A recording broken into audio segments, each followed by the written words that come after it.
Tour Guides. I'm Carrie. I'm Catherine. And I'm Bree. I'm from New York, concrete jungle where See, dreams are made I'm more like, of. start spreading the news. I'm leaving today. Ow. So if you didn't catch that, we're in New York today. New York, New York. I've been a couple times. I love it. Oh, I've been so many times. I have a prop. What? We've talked about this. Yeah. Brianna! Remember, we were supposed to go together, and then at one point we were going to move there together. And Oh, yeah, I would still move there. See, I can go in small spurts. I can go for like a couple days, but I really like not being around people. yeah. My little introverted heart is not meant to live in New York, but I Oh, will see, go. but you can be completely alone even if you're surrounded by people. That's the amazing part of New York. But like people's energy. I like, small groups, but like walking around on the streets, I'm just like, meh. Oh, when I lived in Pennsylvania, I would go at least once a month. Yeah. They would do half-price student Broadway tickets on Wednesdays. bless. So during the summer, me and my friends would just take the train into the city by ourselves for the day and go see the matinee for half-price student tickets, and then come grab dinner and then take the train back home or the bus or whatever. Nice. Yeah. I went to a really good steakhouse once, and I can't stop thinking about it. It's called Gallagher's, and they dry aged their beef. Oh, I meant, I'll talk about food. It is the culinary capital of the world. And some people will argue like Tokyo or Paris. But the most beautiful thing about New York is there are excellent chefs and excellent restaurants from every single background. Oh yeah. It's incredible. I love What was New the York. statistic? You can have Love it. a new restaurant every single day Your entire life. your entire life. I think, what was the statistic though? It was like, I want to say like 300 years, and you would never have the same meal twice, or the same restaurant twice. Mm-hmm. It was insane. No, it's so good. Oh yeah. And somehow every time I go to the same ones. Because I'm Yeah. a creature of habit, and I like choices within my comfort zone. So now that I live farther away, I at least try and go once a year. Because, like, for me, seeing shows is, like, part of what keeps me relevant in my job. Yeah. Not really. Like, you can still be a good theater teacher and not see shows. But I like seeing shows to be able to talk to my kids about them. Yeah. Use them as teaching tools. So I go at least once a year. Normally, and if I go visit family, I normally go in at least for the day to the city. I like hardly ever sleep in the city, which is funny because I have so many relatives right outside the city. The only time I've ever actually like stayed over in New York is I take student trips where we stay over in New York. So I do those every couple of years, so where we go for 5 days. And then Gracie and I, when I scored us our Hamilton tickets with the original cast, we went and stayed. We, Yeah. I love New York. I love everything about it. I love it. And it's funny, I feel so comfortable there. Well, I think because, like, I moved so much growing up, New York was the one place that I continuously visited. So it's kind of like my weird home base, even though I've never actually lived there. You know? Yeah. It's like a centering point for me. I've been too many times for me to count, so. Yeah. I've been a couple. I went once with my mom, just a girls' trip, and it was fun. And then I went and performed with my choir.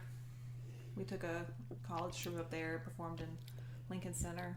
That was fun. And then we stopped in on the way back from the river cruise, saw School of Rock. Yes. We're about to do Schoolhouse Rock at my school, and so that's on my brain. I was like, wait a minute, which one is it? And ate at juniors, and it was fun because it was my brother's first time. Brother and dad. First time. Yeah. Gracie and I will spontaneously go sometimes. And Gracie did a forensics camp there with members of the NYPD. Yeah. Colin went and performed there for band. Yeah. I mean, I've like I said, I've been many, many a time.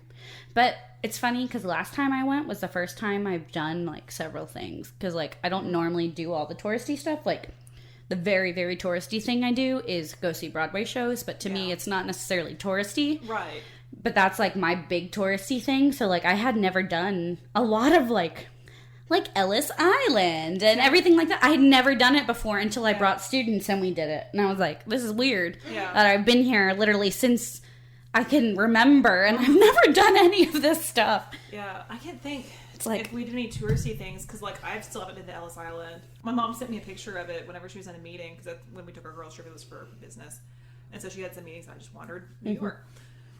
But, like, we went to the Macy's, but I was on a mission in that Macy's. It was St. Patrick's Day weekend, and I really wanted to find a green silk scarf. And you know what Macy's didn't have in spring?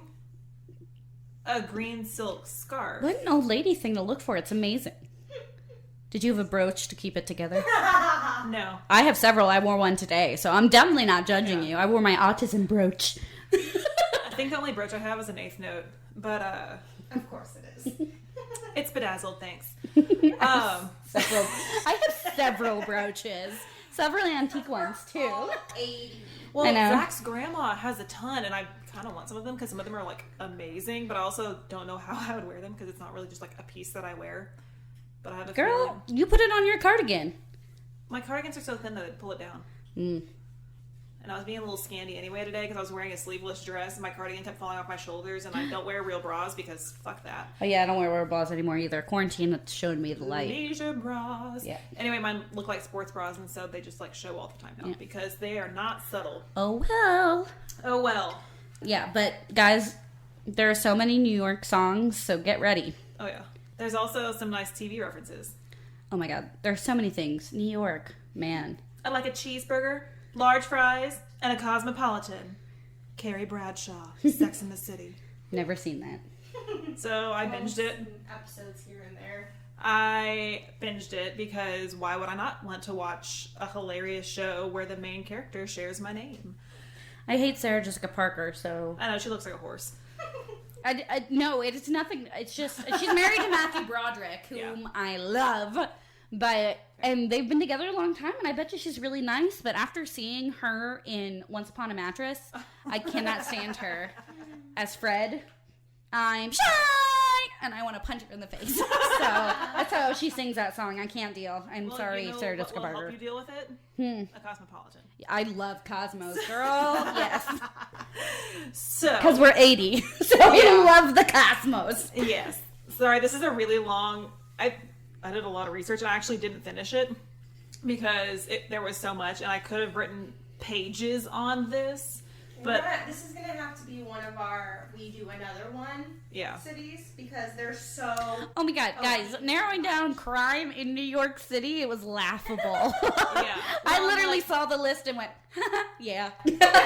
There are so many iconic drinks of New York, like the Manhattan, the original martini, the old fashioned, Long Island iced tea, and our cocktail tonight that was immortalized by Carrie Bradshaw in season 2, episode 2 of Sex and the City, the Cosmopolitan. So good. She's quoting this shit like scripture over there. Cheers. I just love cranberries so much. I will pick cranberry juice over any other type of juice, and people are like, why? I'm like, because it's better? so good. But the origins of the Cosmo is not the nice cranberry drink that we're drinking today. Oh no. So the origins go back to the early 1900s.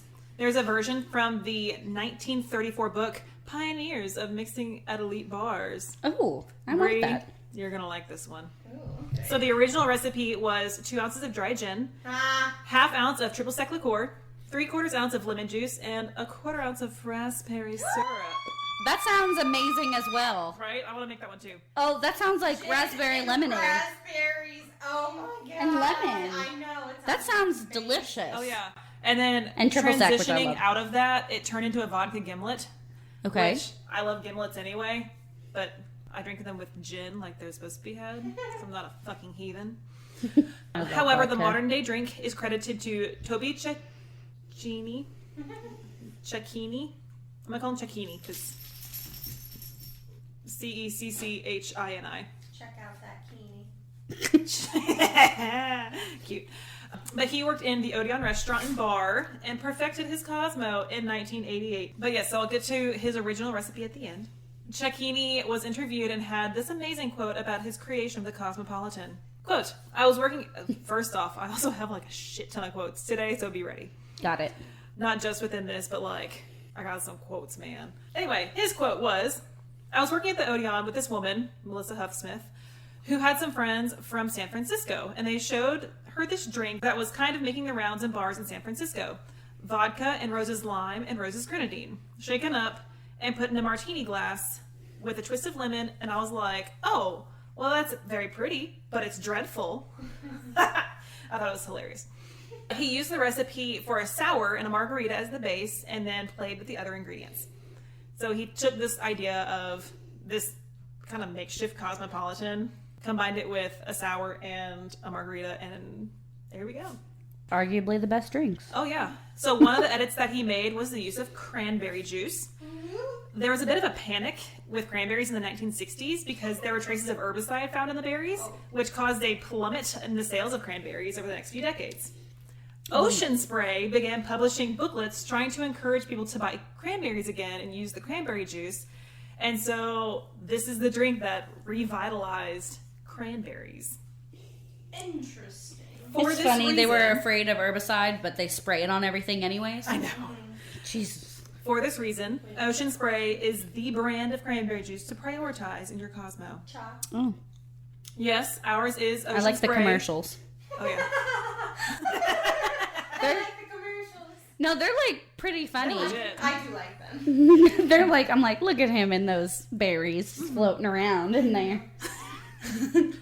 But yes, so we do have Ocean Spray 100% pure cranberry juice, unsweetened. Because Good. you know me, I cannot do a sweetened drink. Yeah. And also, it does not just slap you in the face with sugar. And Also, it'll help you not get UTIs. yeah, which is, yeah. Urinary tract Cheers to health that. is very important. If you wear yoga pants, drink a fucking Cosmo, bitch. I think Two of people us in in this room. Cosmos wear yoga pants. I feel like they go hand in hand. Oh, yeah. Yeah. Sweet baby. But as mentioned before, the popularity of the Cosmos skyrocketed when it became Carrie Bradshaw's signature drink in Sex and the City in the 90s. So, okay. You sounded like Perry the Platypus. Yeah. Hey, where's Perry? He in New York City. And he's just like, I don't know what to make of this. So, as I mentioned before, some of the ingredients are specific for the original recipe. If you don't have the specific one, you do you. I bought the specifics because You're you. I'm me. So, here's the recipe. 1.5 ounces of citrus vodka, specifically Absolute Citron. It was released in the late 80s and was the key to the modern Cosmo. Oh, The truth 80s. was, What a vodka time. was my only ally. Carrie Bradshaw. My God. I would hate this show. I would hate it. You would hate it. Yeah. I feel like Leslie watched it, which means I would hate it. We do not have the same taste in TV shows, except for murder documentaries. Yeah. An ounce of Cointreau or triple sec. Juice of half a lime, about half an ounce. Splashes of cranberry juice to taste, again specifically Ocean Spray. A lemon twist or a lime wheel to garnish. You combine the vodka with triple sec. Squeeze the lime. Stir in a splash of cranberry juice to taste. Pour into a cocktail glass and garnish with a lime wheel. Delicious. Yes. Yeah, I Man, I love Cosmos. easily down this. Drink the entire my bottle God. that I brought over. I like... Leslie, remember that time at the pool? You probably don't. It was like, basically, it was like the country club's version of a Cosmo. Mm-hmm. And we ordered one for like sitting by the pool, right? We're like, ooh, refreshing. They gave us an entire styrofoam cup filled with Cosmo. Yeah. Like a big gulp size styrofoam cup. I mean, honestly, I could drink the bottle that I brought over. Oh, but we did. And it was 112 degrees outside and it did Yep. not go well. Yeah, I can imagine. We couldn't drive home. We had to go. Give us a ride home. That's great. Yep. So yeah, cheers, ladies. Delicious. I'm halfway done. And people know I either love the alcoholic drinks or I hate them. Yeah. There's really no in between for me, and I'm very decisive about what I like and I don't like. Your girl likes Cosmos. Whatever the hell we had last week. Blech. I mean, that one was... All out. Fire. I'm going to say it's not... It wasn't my favorite, but because it was the official drink of this Oh day. no, it's important. You know we're not going to like everything. Right. But we're still learning. But speaking of things that we do like... The suffering bastard. That fish was good. I like the berries over the west or whatever. Yeah, that was too. Well, so speaking of what we do like for Din Din, Yeah, that's what I was trying to transition to. and then Bree just goes, suffering bastard. No, that's what we like to call Colin now, because he is allergic to eggs. Yep. And I fed him Eggs Benedict. Because otherwise the podcast doesn't go Yeah, well. no, he has to eat it. He has to first. And it's a weird superstition that we have. And so I was like, honey, I'm making eggs Benedict and you're going to get sick. I'm like, do you need me to like not make eggs Benedict? And he was like, no, I love eggs Benedict. And I'm like, I know you do, but you're going to get sick. And lo and behold, here we are. But anyways, because he is medically allergic to eggs. Not anaphylactic, but Little tum-tum issues. Little tum-tum issues. Now he is a suffering bastard. Anyways. Yes. Your dog just said the shit and Carrie waxed her head. Nita. She's like face planted into the chair. Carrie's like, oh, I'm sorry. Here, let me help you smack. She jumped. Aw, fajita. Okay, She hit her I head. think she couldn't see the bars under the chair. She can't see shit, Carrie. I know. She's blind. So she tried to jump into the little bars. Oh, baby. She's shivering. So, we are going to talk about Eggs Benedict. So, it was invented in the 40s in New York City. And I had no idea that this was, like, a famous food. Because I was going to do, like, maybe some Jewish cuisine or Italian, American cuisine. Or I could have done any number of Asian cuisines. Like, it's all there in New York City. But I decided to go with Eggs Benedict because there's several claims from the 40s that said they were the first people to create Eggs Benedict. The Plaza Hotel is one that claims this. And basically, it was a hangover cure. So, the original Eggs Benedict was buttered toast with bacon, a poached egg, and covered in hollandaise sauce. Mm-hmm. It's been slightly altered to include ham or Canadian bacon and a buttered English muffin instead. So, it's from bottom to top. Our Eggs Benedict had English muffin, butter, grilled ham, poached egg, homemade hollandaise sauce that was actually really perfect. And then I did chives and dill on top and some smoked paprika. So good. So it was pretty tasty. I had never made hollandaise sauce or poached an egg before. And they both turned out pretty good. You have. And now I have. And my hollandaise sauce was perfect. And then it split a little bit when I tried to reheat it. But then I fixed it. But it was That's literally... because I was late because of traffic. It was perfect originally, though. And I was very, very, very proud of it. So, yeah. Yeah. It was great. I enjoyed it. I think everyone else did. Yeah, it was really good. It takes a long time if you don't have... Like, I had to make everyone's individually. But that's okay. And I made a little gluten-free muffin for me. And it was very, very tasty. That's one of my, like, brunch things. If I have it, I usually get it. There's a crab cake Benedict that I get sometimes at, I think, Crew. Oh, yeah. They have... So there's so many variations on the Egg Benedict that are completely regional. But I did want to make it as close to the traditional as possible. And this was the original recipe that was put on the menus after the first guy ordered it. So that's what we did. It's actually pretty inexpensive. Yeah. For it being a rather fancy meal, you just need, like I used over a dozen eggs for this meal. So, but eggs are really inexpensive. Yeah, and I was cooking for 4, and eggs are really inexpensive. So, like, it wasn't an expensive meal to make. It's time consuming, and you do need to have cooking understanding to make the hollandaise sauce and to poach the eggs and things because it is notoriously tricky to do both those things. Mm-hmm. But if you're balling on a budget, this is an easy way to impress your friends. Yeah, need some time. It was very, very tasty. Mm-hmm. So, yeah. It was worth the tummy ache for Colin, for sure. Yeah. So, yeah. All right, Bree. History. Take us away. Lore. Okay, let's see if I can get my dog to be chill while I try and do this. Need to not chill. Fuck no. Do you see her right now? I know. She's in a mood. Yoda looking ass. She is in a mood today. She's been in a mood. I know. Nita. Me too, Nita. Calm down. She's like, I'm not doing that. You're sassy, we know. Yeah, okay. So, the first New Yorkers were the Lenape. They were an Algonquin tribe who hunted and farmed and fished in that area between the Hudson River and Delaware. Sir, it's the Hudson. Nothing is visible. Name that movie. I don't remember. Colin would know. I know. My brain is starting to get fuzzy. Colin would know. It's National Treasure. Oh, yeah. Bro, I'm embarrassed for both of you. I just said my brain was getting fuzzy. Sir, it's the Hudson. Nothing is visible. Iconic. After he jumped off the pier to get away. Yeah. See, Iconic. See, once you said it and, like, I could place it, I knew what it was. Okay, so I'm gonna steal the Declaration of Independence. Oh my god. the Verrazzano Narrows Bridge. Oh my god, dog! I'm trying to fucking do something. She's literally like smacking Brie in the neck and going, She's trying to bite my fingers! why are you biting the fingy? She likes the Benedict. You like eggs I Benedict? did not think that you were going to say what you said. I like Benedict too. Hey-o. Oh my gosh. Calm down, Samantha. What? Whoa. Character from Sex and the City. She likes to bust it open. Okay. So Samantha likes the dick. Oh. A lot. That same bitch, same. I was dating Mr. Big. Who is it? She was dating Mr. Big, and I was dating Mr. Too Big. Winky face. Oh my god.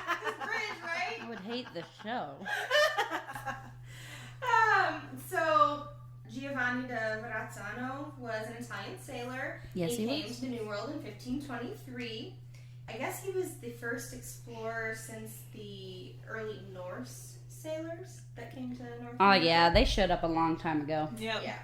They were like, And he bye. went from Florida to New Brunswick and encountered the tribe that we just spoke about, the Lenape, Lenape. in New York when he entered the bay in 1524. So the bridge was under the commission of the French King Francis I. And I think you mean Francois.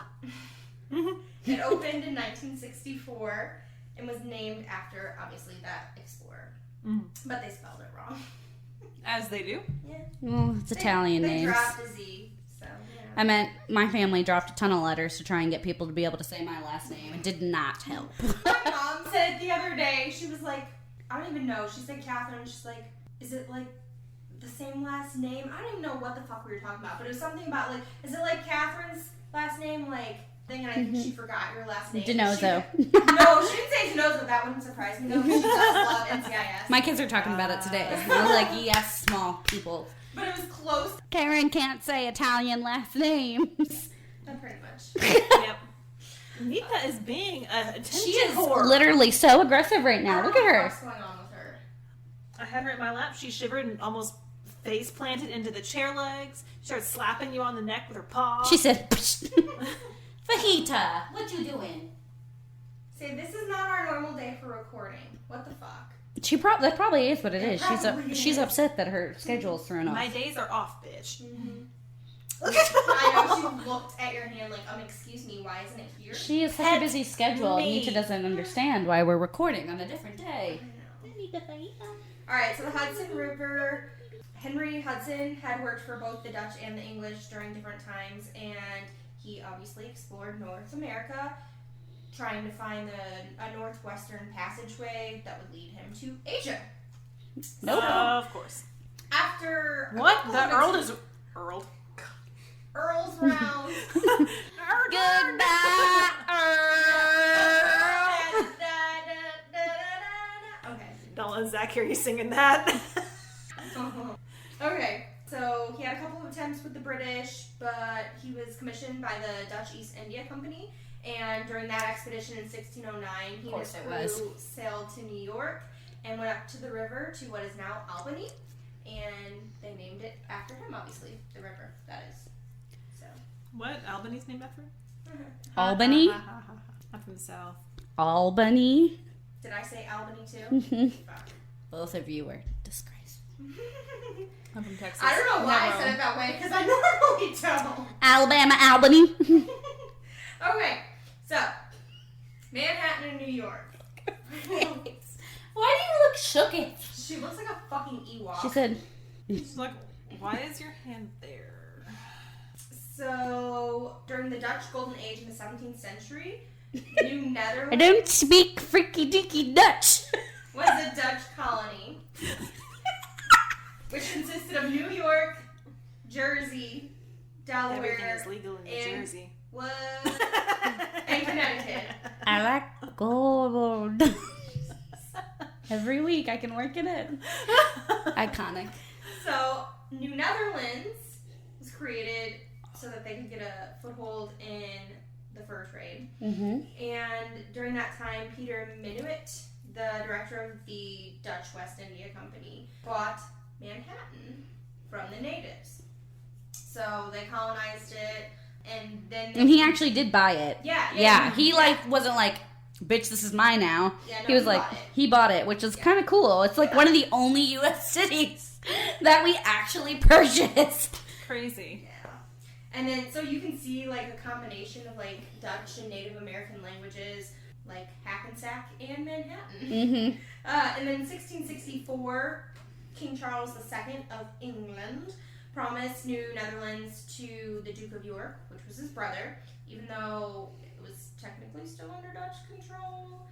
And so Kings just be doing that. So warships came to New Amsterdam, and the Director General Peter Stuyvesant conceded to the English, and they renamed it New York after the Duke.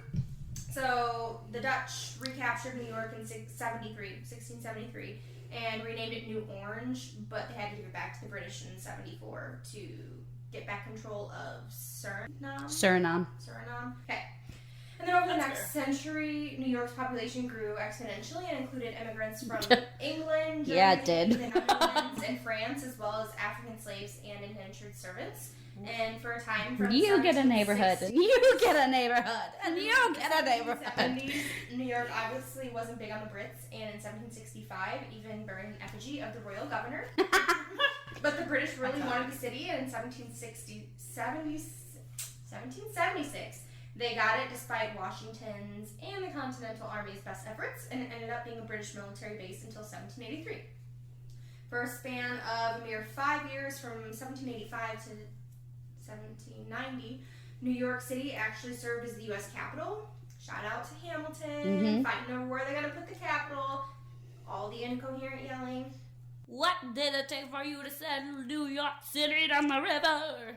So I loved Alexander Hamilton. I read this bit and he was like, yeah, I told them to make sure to yell a place that was like one of the colonies at the time, and there's like Toronto.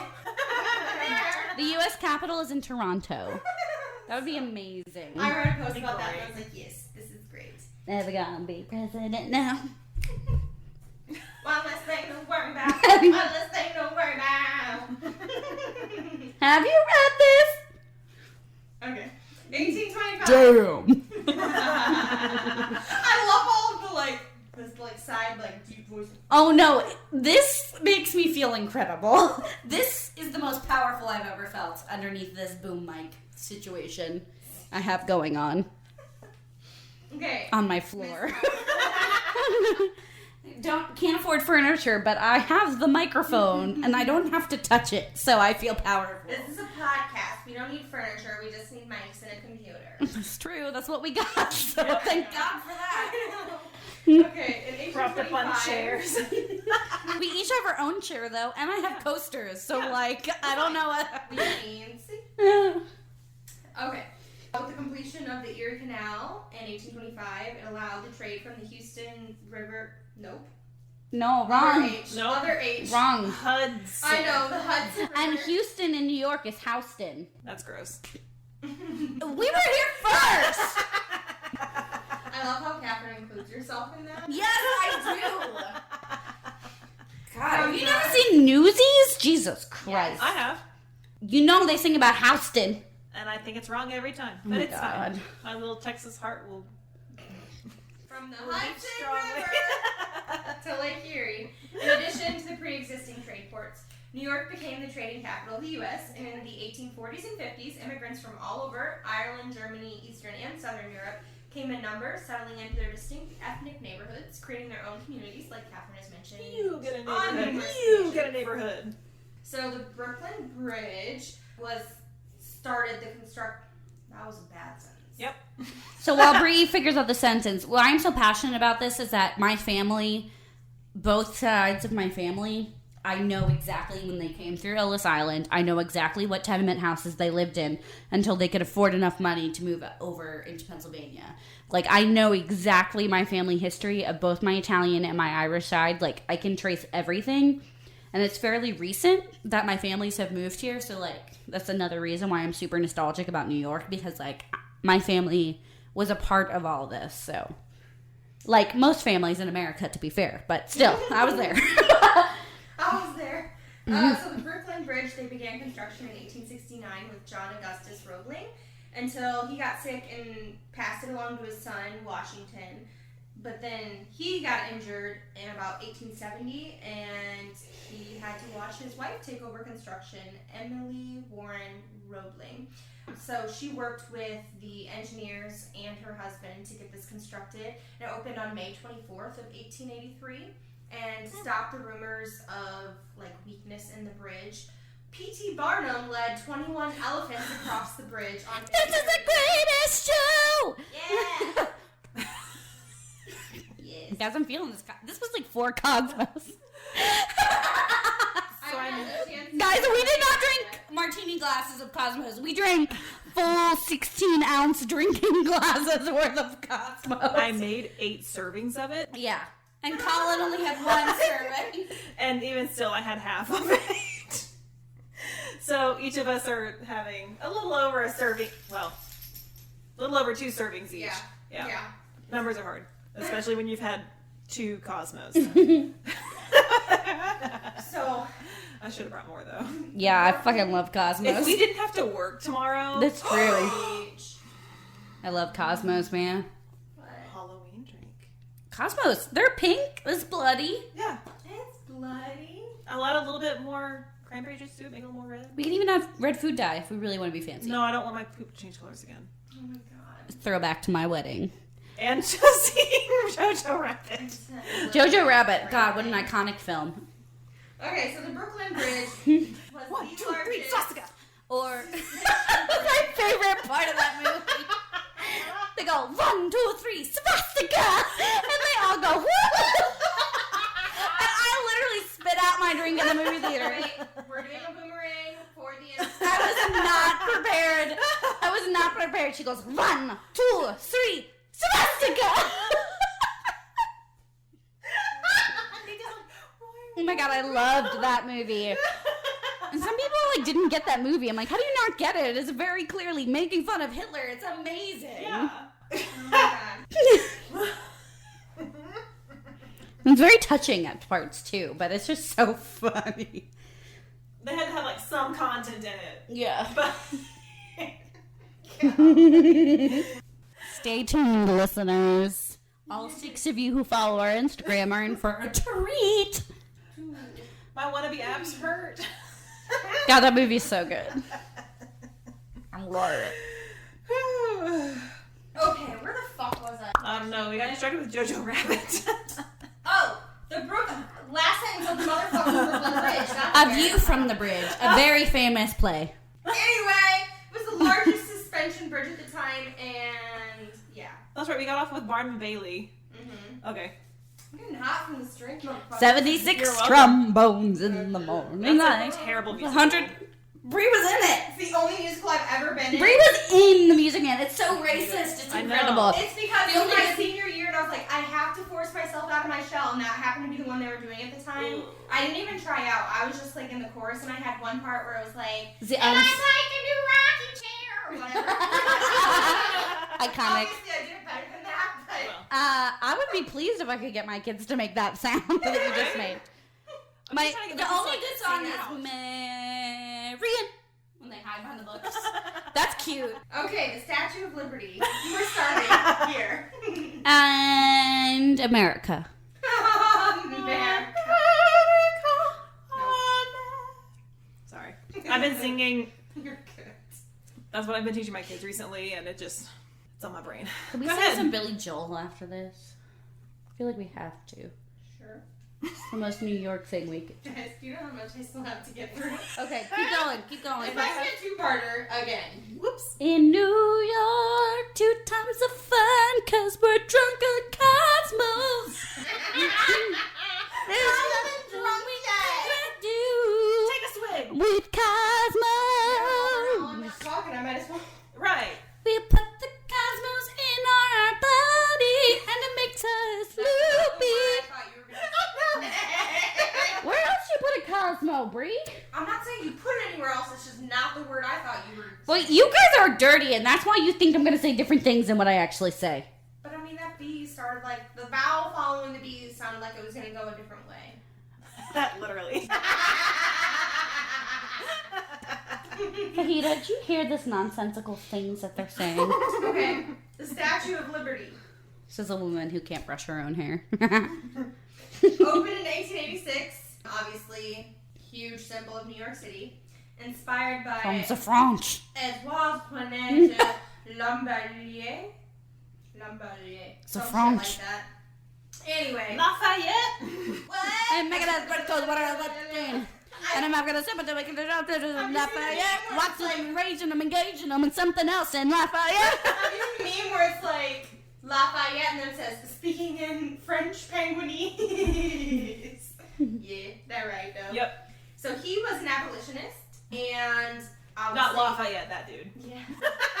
Well, Lafayette was the abolitionist too, actually, wasn't he? But not the guy that we're talking about right now. Oh. Yeah, Edouard. It's Vlad. Manet? Yes, mayonnaise. That was his name. No, Manet, the artist. No. Oh. René. Got I've it. been watching Emily in Paris, so I think I can speak French again. Okay. That's cool. I like it. I'm Good just for you. snooty, so I think I can speak French, and then I try to speak French, and I'm put back in my place.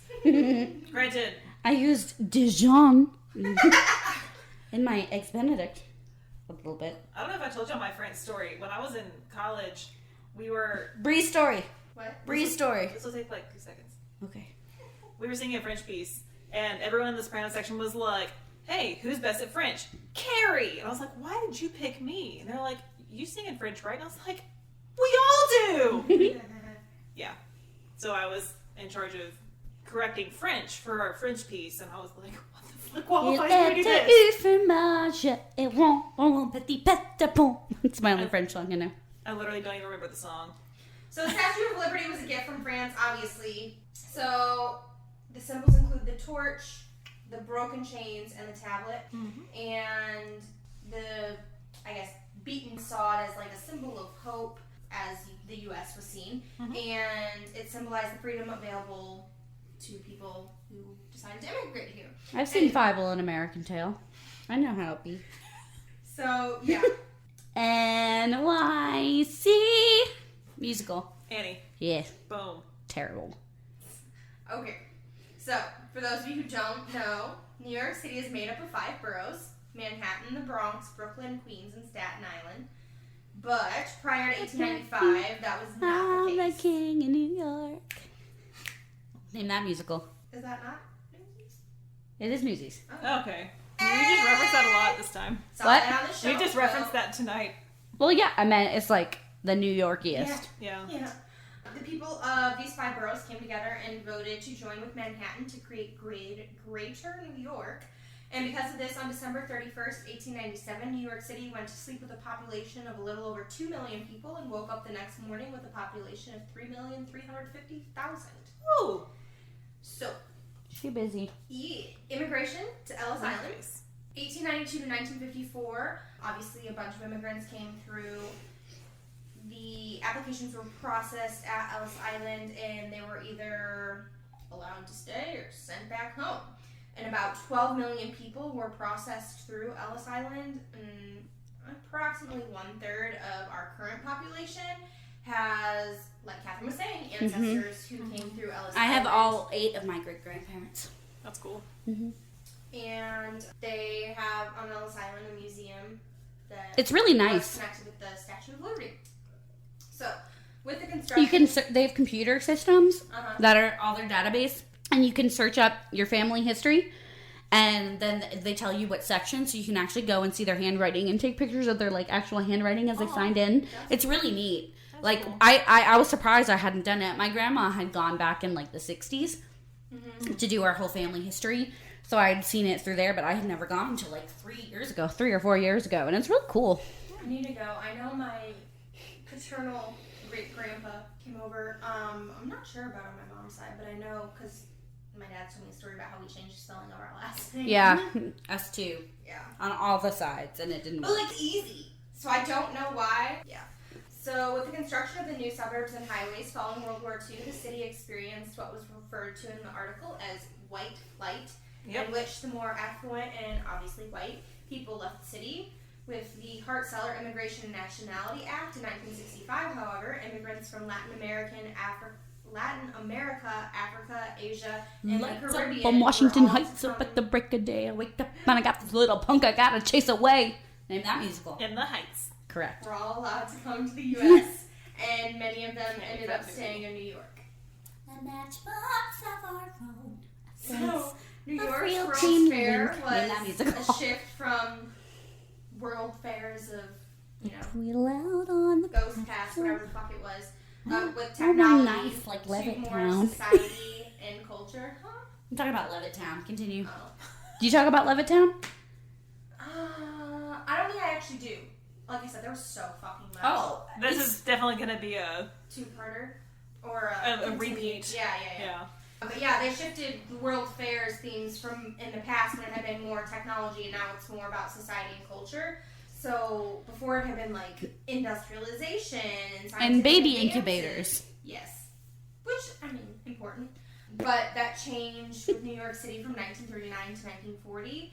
The theme was Dawn of a New Day. So they had countries from all over the world that participated, and it attracted about 44 million people. And That's a lot of people. yeah. So they had an exhibit that was a time capsule, and they had a Mickey Mouse watch and writings by Einstein and cigarettes in there. Damn. Eek. Yeah. One of those things are not like the others. Smoking kills. So, obviously we know the World Trade Center bombings. So, Yikes. 1993 first, Yeah. February 26th, the terrorists detonated a truck bomb under the North Tower at the World Trade Center. And they wanted the North Tower to knock into the South Tower and kill a shit ton of people, obviously. Yeah. It didn't work, but 6 people were killed and approximately 1,000 were injured. And so they had a memorial to the 6 people who died. And unfortunately now that has been overshadowed. Yeah, that was set by a pool in the North Tower, but that was destroyed during the 9/11 attack. Yeah. And obviously most people know about that, but it was the Yeah. deadliest terrorist attack in the history of the U.S. So I have a lot of. My dad was flying American. He works like American's one of his clients, and my dad was missing for a couple days, and like I can't really talk about it because I have like deep connections to 9/11. And it impacted me horribly. I watched the second tower hit in 3rd grade. Yep. Like it was like deeply impacted who I am today. And I've been to the museum that they have there twice now. The first time I had a panic attack because I had a room where it was the phone calls, the last phone calls everyone made, and I had a full-on panic attack. Like couldn't breathe, hysterical, and I was not the only one by a long shot. They had tissue boxes drilled into the walls for people. Yep. And the second time I went back, it was no longer there because people kept breaking down. Because it was like, I mean, it's important. Yeah. But I was not prepared to listen to people's last words to their families.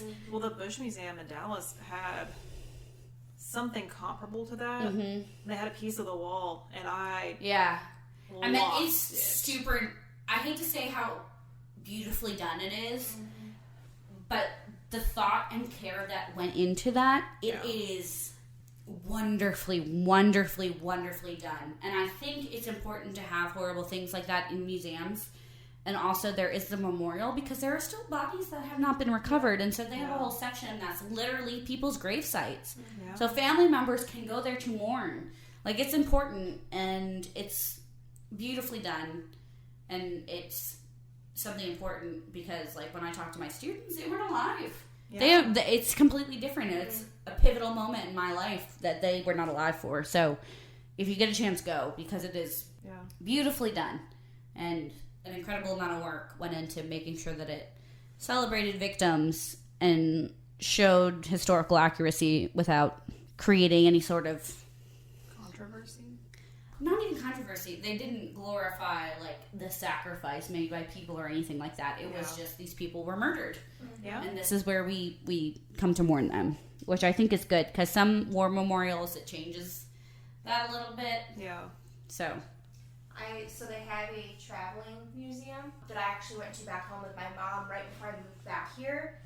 And so they didn't have, obviously, the audio, but they had the quotes of, like, the phone calls and last words and stuff, and, It's like, hard. pieces of the buildings and the planes, and, yeah, it was fun. they have a room. Heartbreaking. of all the pictures that people drew. My kids drew to send in. It's super impactful. Like, you should go. And I don't know. There's something very wholesome about experiencing it with other people. It's like when I went to the Holocaust Museum in Berlin. There's this sort of camaraderie that you feel when you're in there with every person, whether they're from that country or not. And it's like community grieving. Even if you didn't personally have someone, the world was changed because of actions of a small group of people completely impacted every person in the world. And so it's the same vibe I had when I went there. And it's very interesting. And it was a massive project. And it's like inverted, so it's underground, which I also think is very impactful. It's you should go. It's important. Yeah. Well, about 3,000 people were killed. So it's pretty fucking huge. In a very short span of time. Yeah. The last dog who rescued people died a couple years ago, and they have a video of her like going to be put down, and she got like a full police escort and salute and everything when she was so old and she had cancer. And she walked in for them to put her down, and they gave her full honors, and I'm literally crying just thinking about it. I sobbed. I said, how dare they put this on the internet where I can watch it? Because I was like, oh my god, she's a hero. She saved so many people. Oh, Nita, you saved people too? She's like, no. Nita's like, no, I'm tired. I'm sleepy. I'm cranky. But that's I could talk about it a lot. It severely impacted me as a child. So. No, I remember that too in 3rd grade. But on a slightly more uplifting note, before we end history, New York City was and is to this day the cultural capital of our nation. And it has Broadway! The diversity of more than 8 million people who call the city home, a third of whom were not born in the U.S., as we mentioned, and the quote-unquote vibrant intellectual life that can be found within its boroughs. That was a nice sentiment to end that. So, apparently there's buried treasure on Liberty Island. Treasure? Why did you start with that? In 1701, Captain treasure. William Kidd was hanged for piracy. Oh. And they say that he buried his treasure there. Incredible. Get that booty. They said that he may have left it on Bedloe's Island, which is now known as Liberty Island. In the 19th century, people believed it so much that a couple of soldiers stationed at Fort Hood. Not the Texas Fort Hood. Nope. It was New York Lady Fort Hood. Liberty. Yeah. So they wanted to hunt for the treasure. Me too. The psychic sent them Oh my god, there's a psychic too? at midnight looking for the largest flat rock on a full moon with a witch hazel divining rod. Okay. Beautiful. And Good for your skin. yeah, right. That's what I use. According to the legend, they found the treasure and apparently a cutlass waving ghost. Oh. That's So I the appreciate dream. they shit themselves and ran away. Yeah. And when they came back, It's just a ghost. the treasure and the ghostie were gone. Oh, good. The Times published a story about those events in 1892. So Spooky. there's also the ghost ship of the Hudson River. Woo! So, as ghost ships go, apparently this one is pretty friendly. So they can see it during foggy days. I just think of the SpongeBob episode when they're like, "You're good, you're good, you're good," and they're like scraping the whole sides of the boat, and SpongeBob's like, "You got it, you're good." And Davy Jones is like, "Oh my god." We're gonna talk about Davy Jones. And Davy Yay. Jones. Okay, so they wrecked the ship on the rocks because apparently the crew was just reckless. Shitty. Yeah. So they think that the ghost ship is seen as like a sort of warning, saying, you know, if you see me, you better not come out on the water because you're gonna die. So That's the nice. Fair. earliest known version of the tale came from a book called The Hudson by Wallace Bruce from 1894, and I guess when New York was like old, the population saw an unfamiliar ship approach, but it went up the Hudson and never came back. And so whenever a storm comes down, they say that they can see it coming, you know, over the river and hear the captain giving orders in Dutch. Ooh. So they say... I know one word in Dutch. It's meesterlijk. Which means, like, marvelous, I think. Amazing. I learned it at field hockey camp.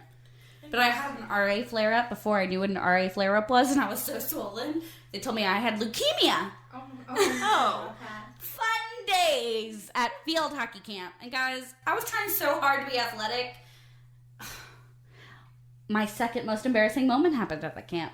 Oh, no. I was singing in the shower, and all the hot Dutch field hockey coaches, who all flew in, because, you know, we don't have a whole lot of guy field hockey players in America, but in Europe, it's like a huge sport for both genders. Mm-hmm. They were all there, and they all heard me singing in the shower, and my friends were making requests, so it wasn't even like I was just being weird.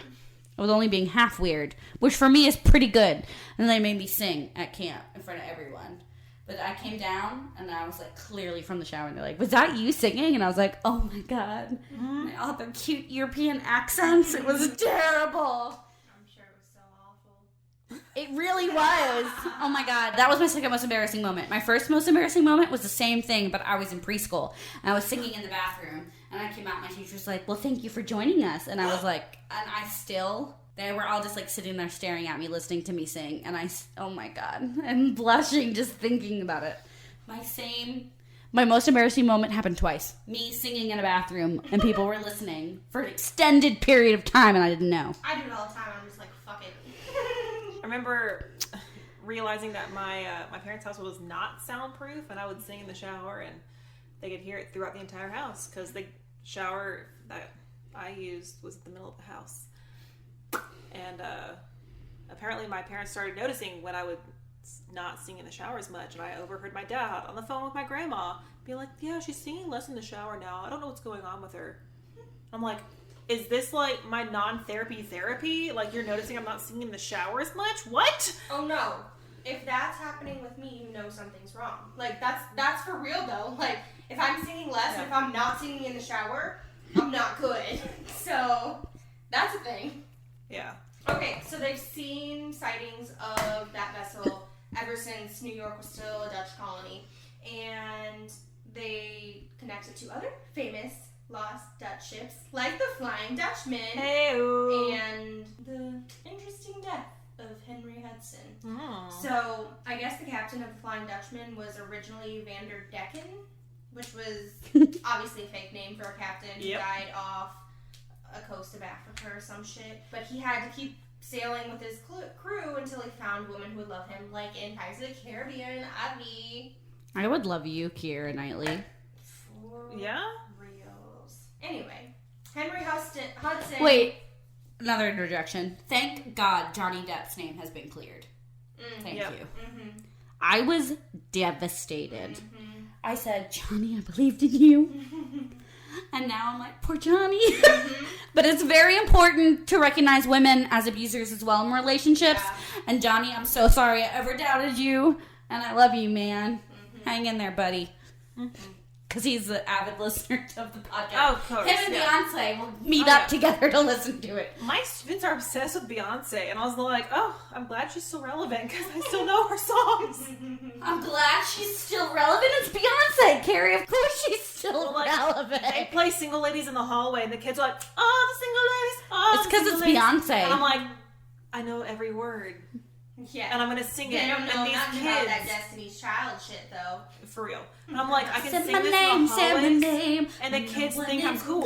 You say, baby, I love you. You ain't running game. Say my name. You acting kind of shady. And calling me baby.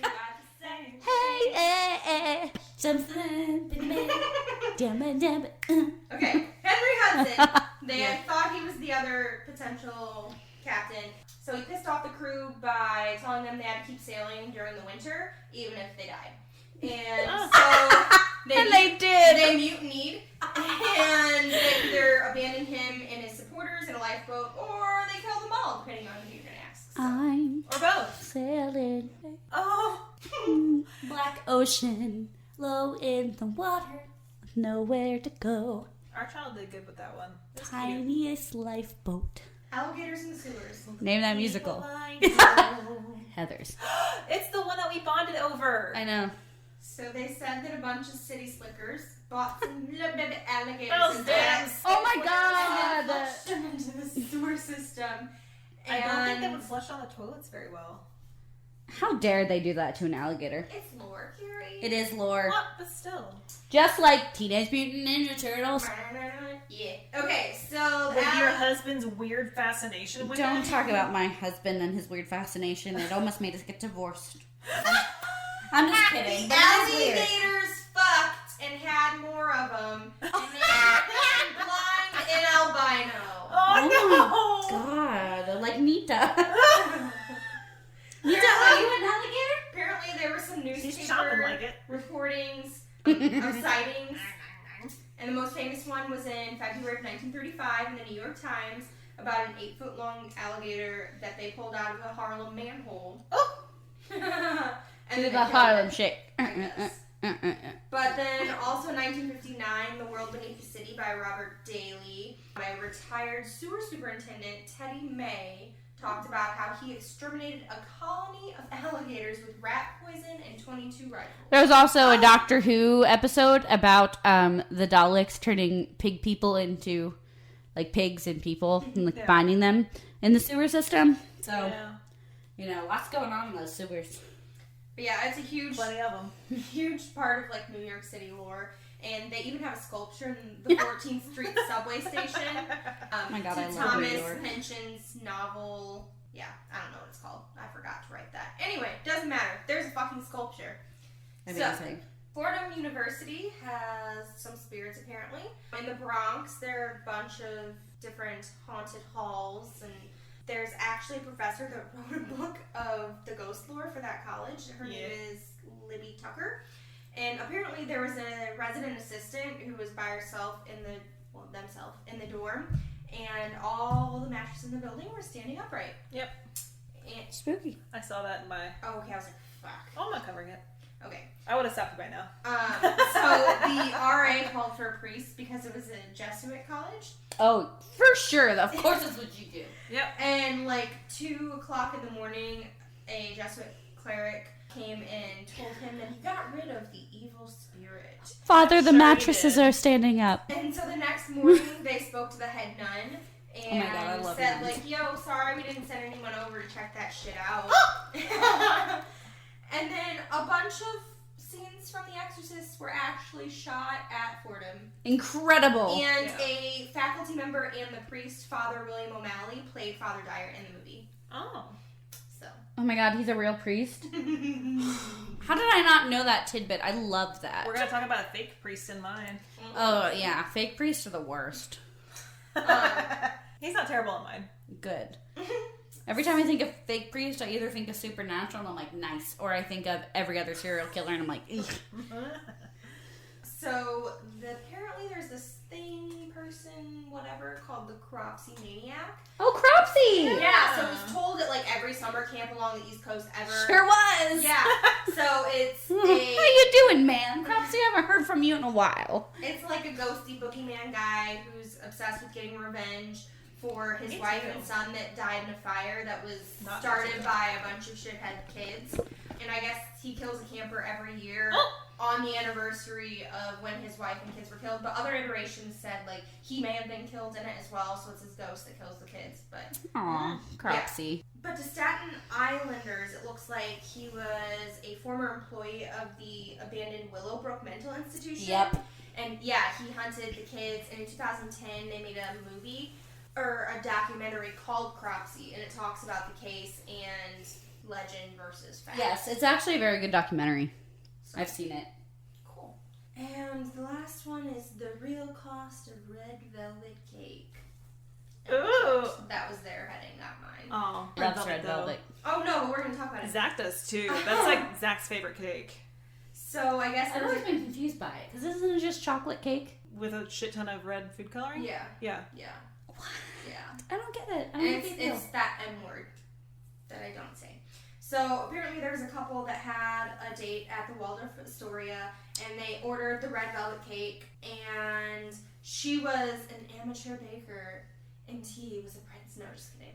But Oh, she was. I see. She was. I know. She was an amateur baker though. Yeah, Netflix. It's fine. And she asked for the recipe, and I guess it's like they said, it's just red dye number 8709. Yep. And Made from crushed beetles. The hotel charged them $700 just for that information. Yep. Fuck. And so they got pissed off. He paid, but he didn't want to make a big fuss. But then they wanted revenge, and so they made it, and they flooded the market with a shit ton of red velvet cake. Oh, good. And they got offers to start their own bakery. Good. It's not true, but there are other legends that involve that with Neiman Marcus and Dallas. Yeah. And cookies and okay, but that's been Mrs. proven Fields fake. Guys, baked goods are important, okay? They are. Indeed. Important. Or as Zach would say, indubitably. Indubitably. That is his favorite word. Of course he would. Yep, that's my husband. Okay, and then. Alright, so we can't talk about New York without talking about the theaters. So this is going to be a very Seattle episode where I jump from several places. My last one is definitely my crown jewel. The other ones are pretty small, but yeah, you can't talk about New York without talking about Broadway. Yep. I mean, that's literally the reason. Broadway. Nice. Joe's Cafe. Yeah.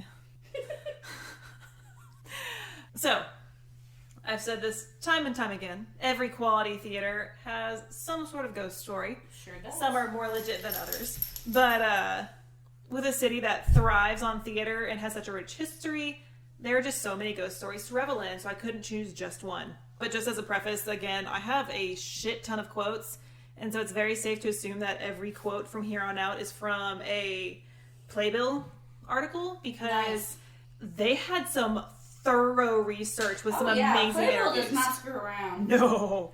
And so, yeah, they had this amazing article honoring all the Broadway ghosts. So, to kick us off, again, in earlier episodes, I've talked about the ghost light in theaters. But in case anyone does not know what that is, here's a little lore behind it and a little summary of it. So at the end of the night, after performance, the curtain is raised and a single light is left on in the middle of the stage, so that way the spirits can release their theatrical energy after shows and not during the shows. And also so people don't fall in the pit. That too. But we really just want to keep our ghosts happy. Mm-hmm. So, the Imperial. She opened her doors in 1923 and had notable shows like Andy Get Your Gun and Billy Elliot grace its stage. Now you can't get a man with a gun. Real song. Ethel Merman played Annie You Oakley. don't buy pajamas for pistol packing mamas. Oh, you can't get a man with a gun. My favorite line from that show. Literally, that's a real line. Yeah. You don't buy pajamas for pistol packing mamas. No, you don't. We sleep naked. Naked. Fire alarms didn't go off 3 times. 3:15 in the motherfucking morning. God damn it. Anyway, so Ethel Merman played Annie Oakley in Annie Get Your Gun, and they believe that she is still feisty as ever, with her spirit still roaming. But Burn up like the light. But there's another spirit, a strange presence named Fred, who will open and close the doors to the dressing rooms. Oh. What a perv. Yeah, perv. So, next up, we have, correct me if I'm wrong in saying this, the Lyceum? Yes. Okay. That's what I thought it was, and then I doubted myself. Yes, that is correct. Mm-hmm. Lyceum? Yeah. At our college. Oh, nice. One of our big auditoriums. I think Yeah. we got rid of it. Oh. It was kind of musty. It was. Well, We this one's, sang there. Oh, yeah, I blocked that shit. Me too. this one's also probably musty because it is the oldest continuously running theater It's nice. on Broadway. Yeah. And it has a legendary ghost, choreographer Bob Fosse. My God, Fosse? Fosse! And Fosse. Hamburger. Pelvic. You guys, I'm really doing some good Fosse moves, and you missed it, because it's a podcast. Anyway, he worked with many famous actors and actresses, one notable being none other than Who's got the pain when they do the humble? Who's got the pain? Cheetah Rivera, who we saw in Dallas. Yes, we did see Cheetah Rivera. Yep. So Fosse and Rivera had a solid working relationship, and in 2016, Rivera starred in The Visit that was being performed at the Lyceum, and it was then that crew members would hear strange sounds and see cigarette smokes coming from the balcony that they accredited to Fosse. Ironically, they work together in Chicago. Yeah. But we're in New York. Yeah. But they also work together here. Yeah. No. Oh, the on show. Chicago. Well, this one was the visit that she came back for. Yes. And so her presence there stirred his spirit. That sounded really kinky. Hey! She stirred his spirit. She God, does. that sounds like bad erotica. It does. Anyway, apparently Fosse loved the balcony seats. I say I do too, but that's just because those are the only ones I can afford. Who's got the pain when they do the mambo? Who's got the pain when they go? It's a real song. Yeah. So he likes to haunt the balcony. But Coleman Domingo said, referencing a 2010 run of the Scottsboro Boys, quote, "The Friday of our last weekend, things were happening backstage and on stage with the lights and the computer equipment. We definitely felt we were in the presence of some ghosts." Oh. Yep. All right. Gershwin. Home of Wicked. Yes, still. I know. I've seen Wicked there twice.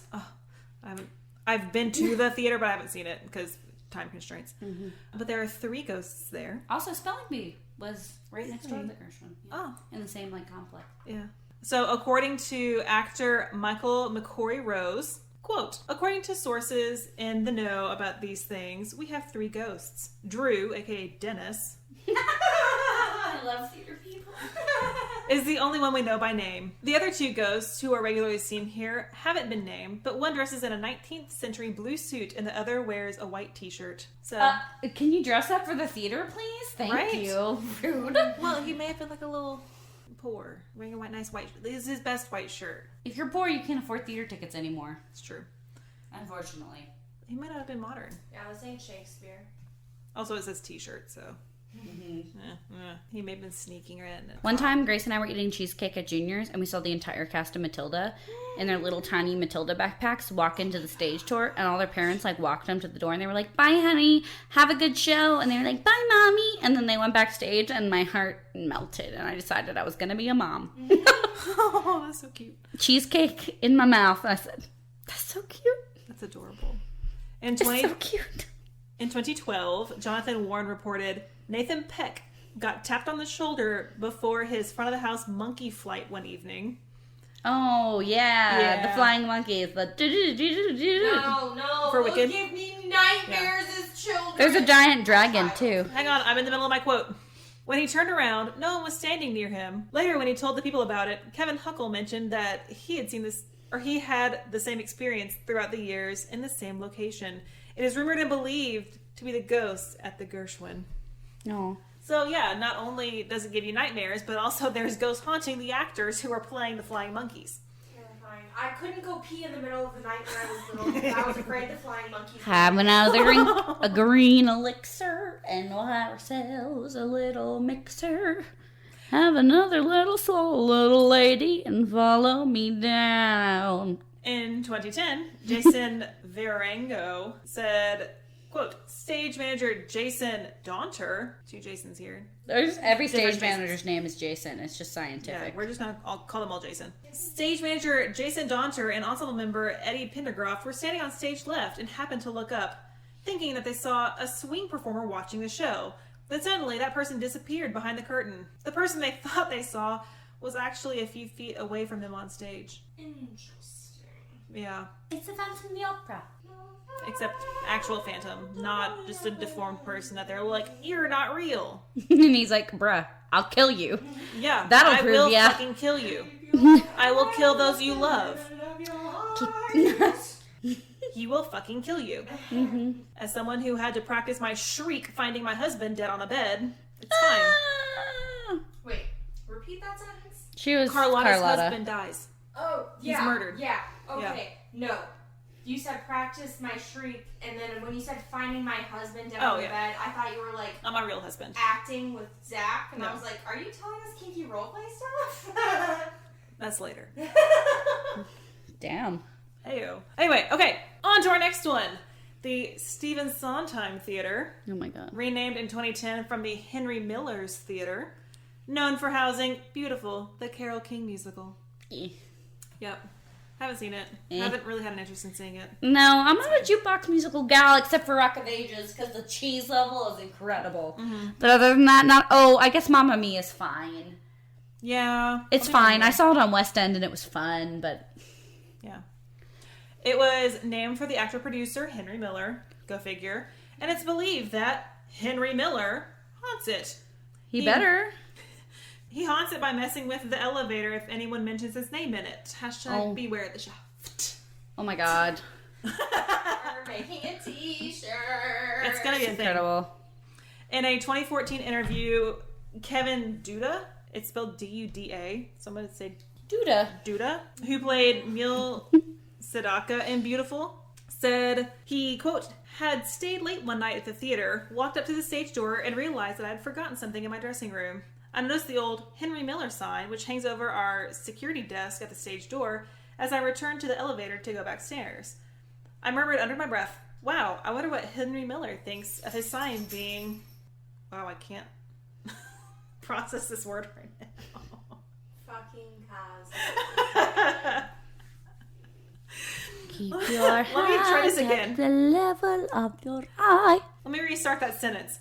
Wow, I murmured under my breath. I wonder what Henry Miller thinks of his sign being relegated to the stage door. And the elevator bounced and stopped. I was stuck. Henry Miller said, you want to know what I think? I think, fuck you. Let me finish.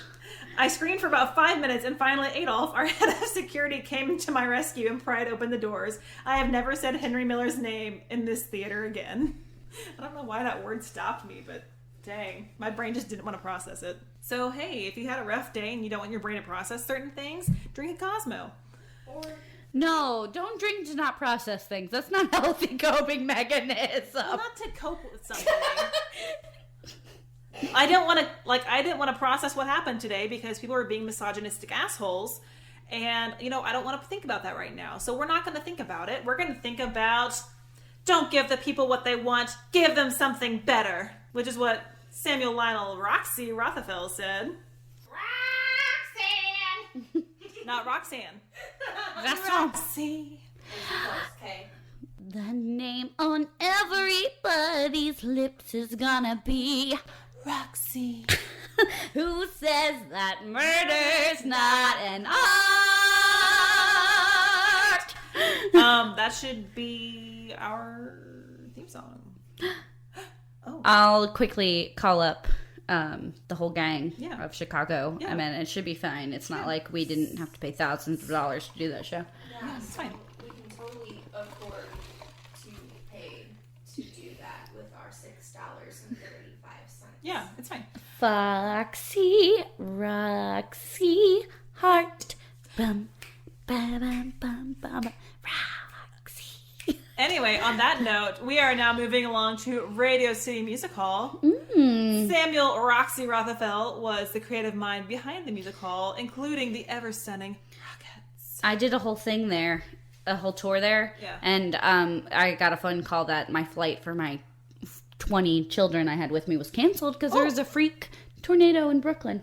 Oh. It was a fun day. So I didn't get memorable. to... Together, Brooklyn. Yeah. No, it's just so random. It is random. Yeah, I know. And then we had to stay another night, and we stayed at this really nice Italian place. It was fun. Ah, that's nice. Anyway, so Samuel Roxy Rothafel oversaw everything until he passed in 1936. But even after his death, he still checks in on the quality of the productions, especially his Roxyettes. If you could gather by my tone, I was doing a little, shimmy. Carrie's shaking. Dance 10, look 3, bum bum. Yep, it happens. He is seen... Beggars really can't be choosers. It's true. That ain't it, kid. He is seen on opening nights with a glamorous, leggy female spirit companion. Of course. They're always leggy. Fuck you, leggy bitch. No, literally, it's a Rockette. You have to be leggy. Oh, there yeah. are height requirements. Yeah. Yeah. Literally. I'm just saying, whenever it's like, oh, this person was seen with this female, it's like a leggy blonde or a leggy red. I've got wide legs. They're not long, but I'm still technically leggy. I'm a leggy female. I have 2 of them. It's fine. I have more than one leg. Thick with 5 C's. Thick thighs save lives. All right, so ushers have said that they see, quote, his seat down at the end of the night when the rest have returned to their original Box position. 5 is 2 remaining. More Phantom references. Yes. Boop. But yeah, so like the seat that he used to usually sit in will be down when the rest of them are back to their rightful position. Some have even reported some interesting ghostly activity in his apartment in the theater, which is still maintained. No one lives there, but it's maintained. God, it must be nice to be rich. Right? Even after you're dead, people take care of your shit. Yeah. All right. Moving on to our next theater, the Eugene O'Neill, currently home to the Book of Mormon. Love. Hello, my name is Elder Price. Ding dong. Me llamo Elder. That's my favorite part. My name is Elder Cunningham. The Book of Mormon.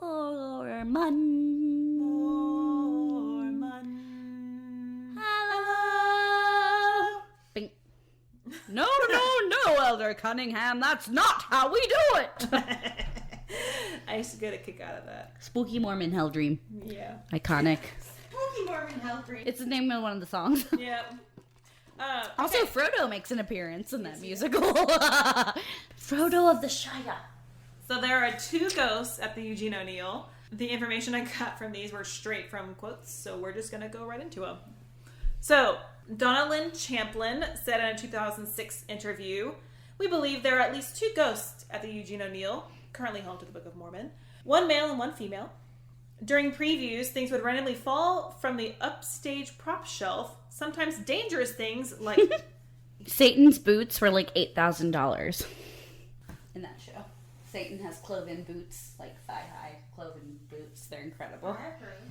Oh yeah, they're amazing. Oh yeah. So during previews, things would randomly fall off the upstage prop shelves, sometimes dangerous things like gardening shears, when no one was remotely near it.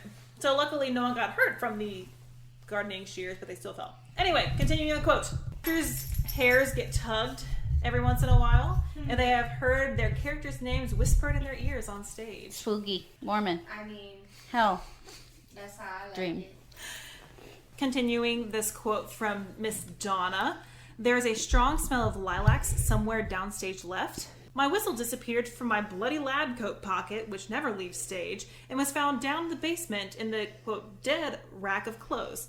They only found it weeks later because they moved the rack and it fell to the ground." Another quote from her, "Patty," as in Patty Lapone, "Patty's dressing room had the doors that open and close on their own. She also thought she had stepped backward onto her friend's foot, so she said, 'Excuse me.' Her friend said, 'What for?' Patty turned around to her friend, who was a good 2 feet away from her, and this, obviously wasn't her friend." In the same interview, Merwin Ford, F-O-A-R-D, I'm just going to say it's Ford, Yeah. said, quote, "I set up the cot to take a nap between rehearsal and a show and asked out loud for a wake-up call. Sure enough, at 6:30 I was awakened by a slap on the bottom of my shoes that almost sent my head crashing up into the bottom of the counter that I had placed my cot under. No one was in that room but me." Oh, but they woke him up on time. So the ghostie was like, "Hey, get up." You asked for this, bruh. Yep. Fair enough. Yep. Concierge call. Here's your wake-up call. Bam. So I think I've been to our next theater. It's the Palace Theater, and I think I saw An American in Paris there a few years ago. But most recently, the SpongeBob SquarePants musical was there. But it is most known for its run of Beauty and the Beast in the late 90s. It's also hella haunted. Spooky. I don't know if you can catch that, like, guttural hella, but there are over 100 ghosts reported here. Oh my gosh. So it is the most haunted number-wise. So, yeah, let's dive into this. It also opened in 1903, which is the same year as the Lyceum. However, it's not continuously running, so it doesn't hold that same status. However, there are some specific ghosts here. One is a female cellist in a white gown who resides in the orchestra pit. I love the cello. Oh, beautiful instrument. Just love it. My orchestra director is a cellist. I'm just like, you can just play the cello all the time. Just go for it. There's a playful young boy who rolls toy trucks in the hallway behind the mezzanine. Mm-hmm. A man in a brown suit who is believed to be a former manager. They don't actually know who he is, but he stalks the manager's office. So He's like, "Are you doing a good job, bro?" Because yeah, it's just like, hey. I'm a check So you better not screw it up. Yeah, there's a sullen little girl who hides out in the balcony. Again, that's probably just me because I can only afford seats in the balcony. It's fine. And then there's one ghost that's a little more famous than the others. She is none other than Judy Garland. Oh my God. May she rest in peace. But her presence is felt at the door that was specifically built at the rear of the orchestra pit for her, that she would use for her entrances and exits from the concerts. So one day when I'm rich and famous and have entrances built for me at theaters, I'll haunt those as well. Sure. What else? Like, that's a great place to haunt. Right? You should be like, hey, they built this for me. Thanks. So I'm still here. Yes. People will hear phantom melodies from the Steinway piano late at night. I'm down for that. I can just turn off my little Alexa and listen to ghostly melodies. Yeah, that's fun. Anyway, so our last ghost here, he's a doozy. So his name was Louis Borsellino. He was a 1950s vaudeville acrobat. Awesome. Who fell from a high wire to his death because was no net during a performance. Yikes. Some believe that he was only badly injured, but there was no net, and his spirit is still active there, so I think he died. Ooh, sorry, I just hit my mic. Oh. It was very dramatic. You said, I think he died, and I said, ooh! Some will still hear his scream as he reenacts his act in the fateful plummet. However, the worst thing is that if you see his ghost, you will die within the following year. Not good. So don't go seeking him out. No. All right. Up next, we have the Belasco Theater, named for David Belasco, and is haunted by none other than David Belasco. God, I hope someone names something after me so I can haunt it. Right? Because you're not going to haunt it anyway. Yeah, that's true, but I want people to know it's me haunting it. Yeah. So it was built in 1907, commissioned by none other than Belasco himself. He also lived in the theater. Oh my God, that's so cool. Oh my gosh. So there's a duplex built on top of the theater. It's amazing. Yeah. There's a couple of these. I'm just like, damn, I wish I lived where I work just so I could like go up and take a nap if I needed to. But also, you know, just cool in general. Anyway, in his life, he was known for many things, some of which include wearing a clerical collar and cassock. Cassock? Yep, that one. Which earned him the nicknames Bishop of Broadway and the Monk. Yeah. So he had his little... That book, though. Ooh. Rough, man. He was also known for smoking cigars and being quite the ladies' man. Yikes. So the book. Yeah. He died in 1931 and has haunted the theater ever since. He is regularly seen in his private box 5. Not box 5. It's just private box. That's phantom. Like, well, He could be box 5. I think I got rubber on my ass in my pants. Well, Mavis dug her claws into my knee whenever we were watching the vice president debate because... She got upset. I'm the only president now. I hope he's never president again. Golly. Private box. Oh, wearing his characteristic clerical collar on opening nights, which is, according to legend, is a sign of good luck for the show. Oh, that's nice. He is still quite mischievous. You can hear him laughing and singing in the theater. You can still catch whiffs of his cigar backstage and is sometimes seen on the balcony during rehearsals. He will sometimes shake hands with actors and patrons alike. That's amazing. Which... Please shake my hand. Oh my God. Right. If I'm there, come find me. I've been to every single one of these theaters, and I have yet to have my hand shaked. So, Right. by a non-living person. Just wait. Shooketh. Just wait. We're shooketh. No, I have not been shaketh. Therefore, I am shooketh. Some ladies, both actresses and patrons, have reported the spirit pinching their booty. Rude. That is... I'd deck a motherfucker, but he wouldn't feel it. That sounds very fresh for someone who's been a corpse for 100 years. Remember our tour guide? And so we didn't go together, but in Scotland, and he loved to say fresh Paul. Mm-hmm. Whatever, I love Paul. I had Alan. Oh, maybe it was Alan. It was Alan because his phone was Alan. Yes. So we went to different tours, both in Scotland, and we had the same tour guide, and he was amazing. He's adorable, and he talked about Steve. his wife. Steve. He was so cute, and he always said fresh. And when he drove you over the Road Highlands, yeah. from Skyfall 007. Sky. He played the song by like the Adele sang. Yeah. I was like, yes, you fucking queen. Alan. He's And so on the way cute. back, he played Enya, and I was like, I love you. Yeah, his name was Alan because his phone would ring and it would go, Alan, Alan, Alan. And I was like, this dude's amazing. Shout out to you, Alan, a real tour guide. Yeah. We're tour guides. We're just During Rona. We are. oral tour We guides. are your virtual tour guides. We're here to take you on an auditory adventure. That did not sound Like phone sex. But yo, I kill it phone sex, just saying. Ew. So I could probably do that. Ew. Anyways, here are some great quotes from the Playbill interview with some actors who have spent some time in the Belasco.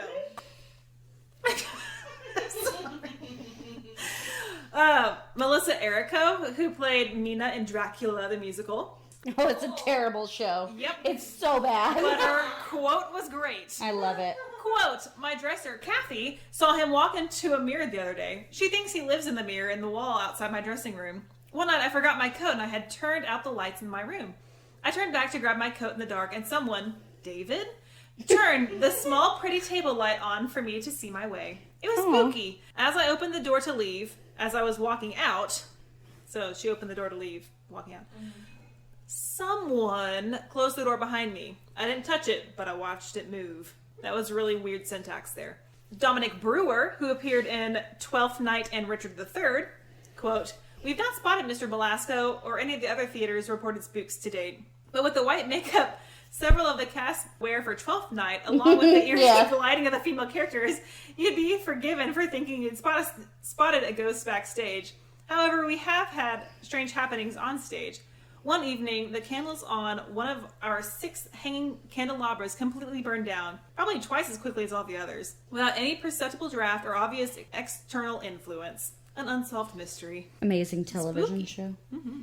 Stephanie Wallace, who is the current house manager at the Belasco, said, I can tell you that the front door of my office suspiciously, that's really hard to say after a couple of Cosmos, locks itself from time to time. And as I know, it isn't me doing it. So he likes to make sure that her office is securely locked. I house managed at our university for a while. It's really fun. Yeah. You get to meet cool people. I bet. That's when I helped you. Mm-hmm. Usher. And I ran through a tornado to get my Jimmy John's. Oh, yeah, I forgot I needed ushers, and I roped Bree into it. None of my ushers could come because there was a tornado, so I made Bree come usher for me. And then I ran through Seth's I was like, room to get my Jimmy John's. I'm like, I'm short on ushers. I have a performance tonight. I need you. Yeah, that's fair. Jimmy John's wouldn't deliver in a tornado, damn it. It was rude. Ugh, Jimmy John's. Granted, their CEO is a horrible human being. Yeah. Just saying. Some have heard footsteps and laughing coming from his sealed-off apartment above the theater. Oh, it's sealed off. It's even better. Right. Yeah. And heard the private elevator in use, even though it's been dismantled for decades. Spooky. Elevators. You got some pull if you're a ghost that can, like, make non-existent elevator sounds. Yeah. Maybe he's just really good at making sounds. He's like, Yeah, so the only way to get to it is by the Sitting there. stairs. He's just sitting there making the sounds with his ghost mouth.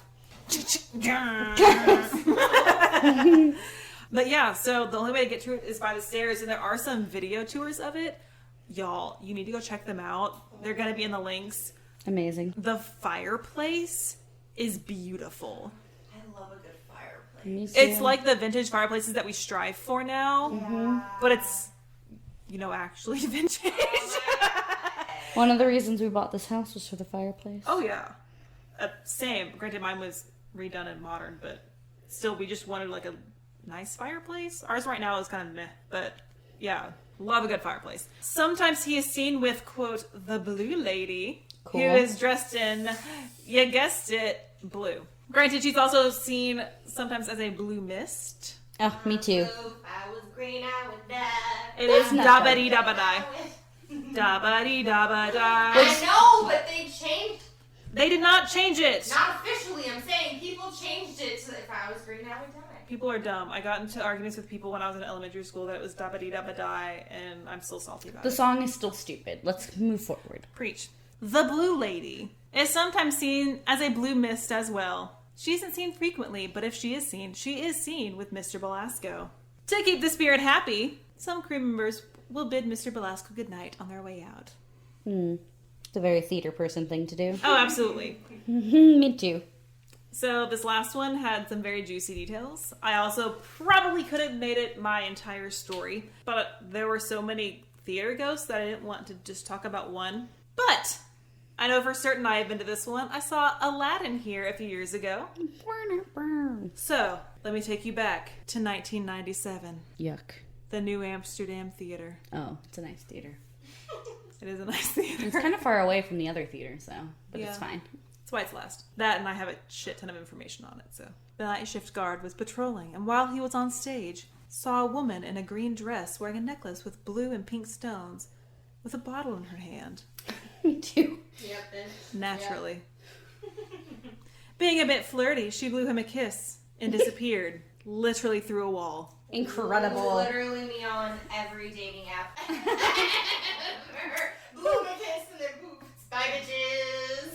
Obviously startled, the guard called the police, but they didn't find anything. The police are like, bruh, it's a ghost. I don't know what to tell you, man. This encounter startled him so bad that he quit on the spot. Who was this woman? Olive Thomas. Oh, Olive! She a ghost. Olive was a queen. Yes, Not literally, she is. but we will treat her as one. My She was one of the Ziegfeld Follies chorus girls when the act opened in 1913. Apparently, she was an absolute stunner, nicknamed the most beautiful girl in New York, as she danced in her cute, short sequin dresses. Of course, this would catch the attention of anyone, but one man, Jack Pickford, more like Prickford, Yikes. decided to take their relationship to the next level and married her. Scandalous.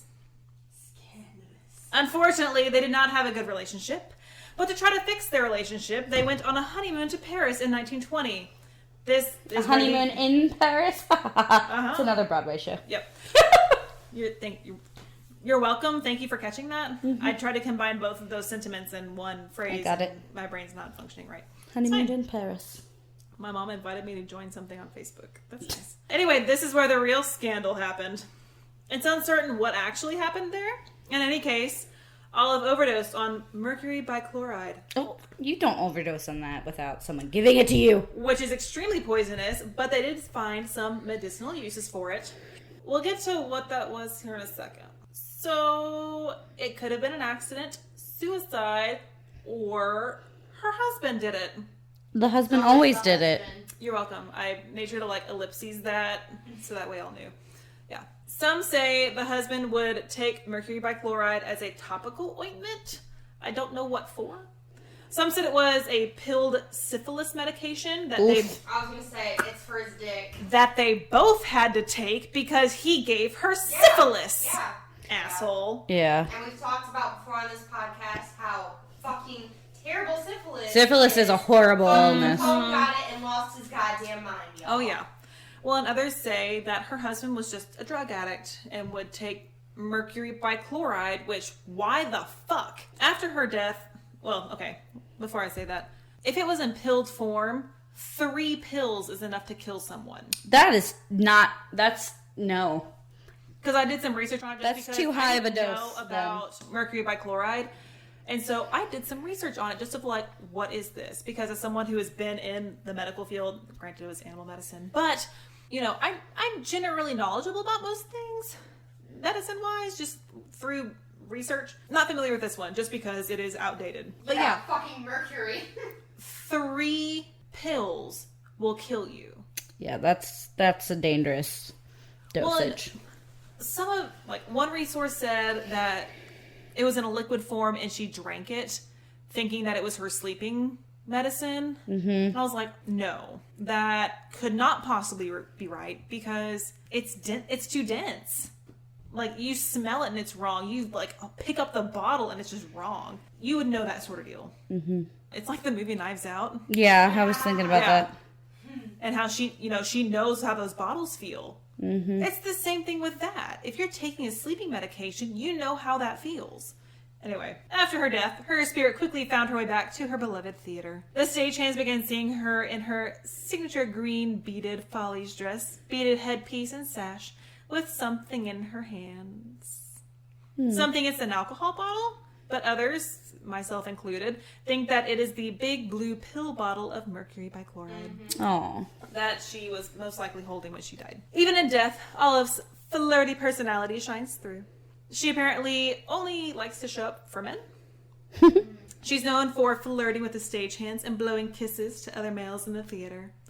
One of her favorite hangouts is the rooftop theater where she used to perform and now likes to flicker the lights on and off and cause other mischief. She doesn't like when there are renovations to the theater because of course the paranormal activity significantly increases if there are changes. Sure.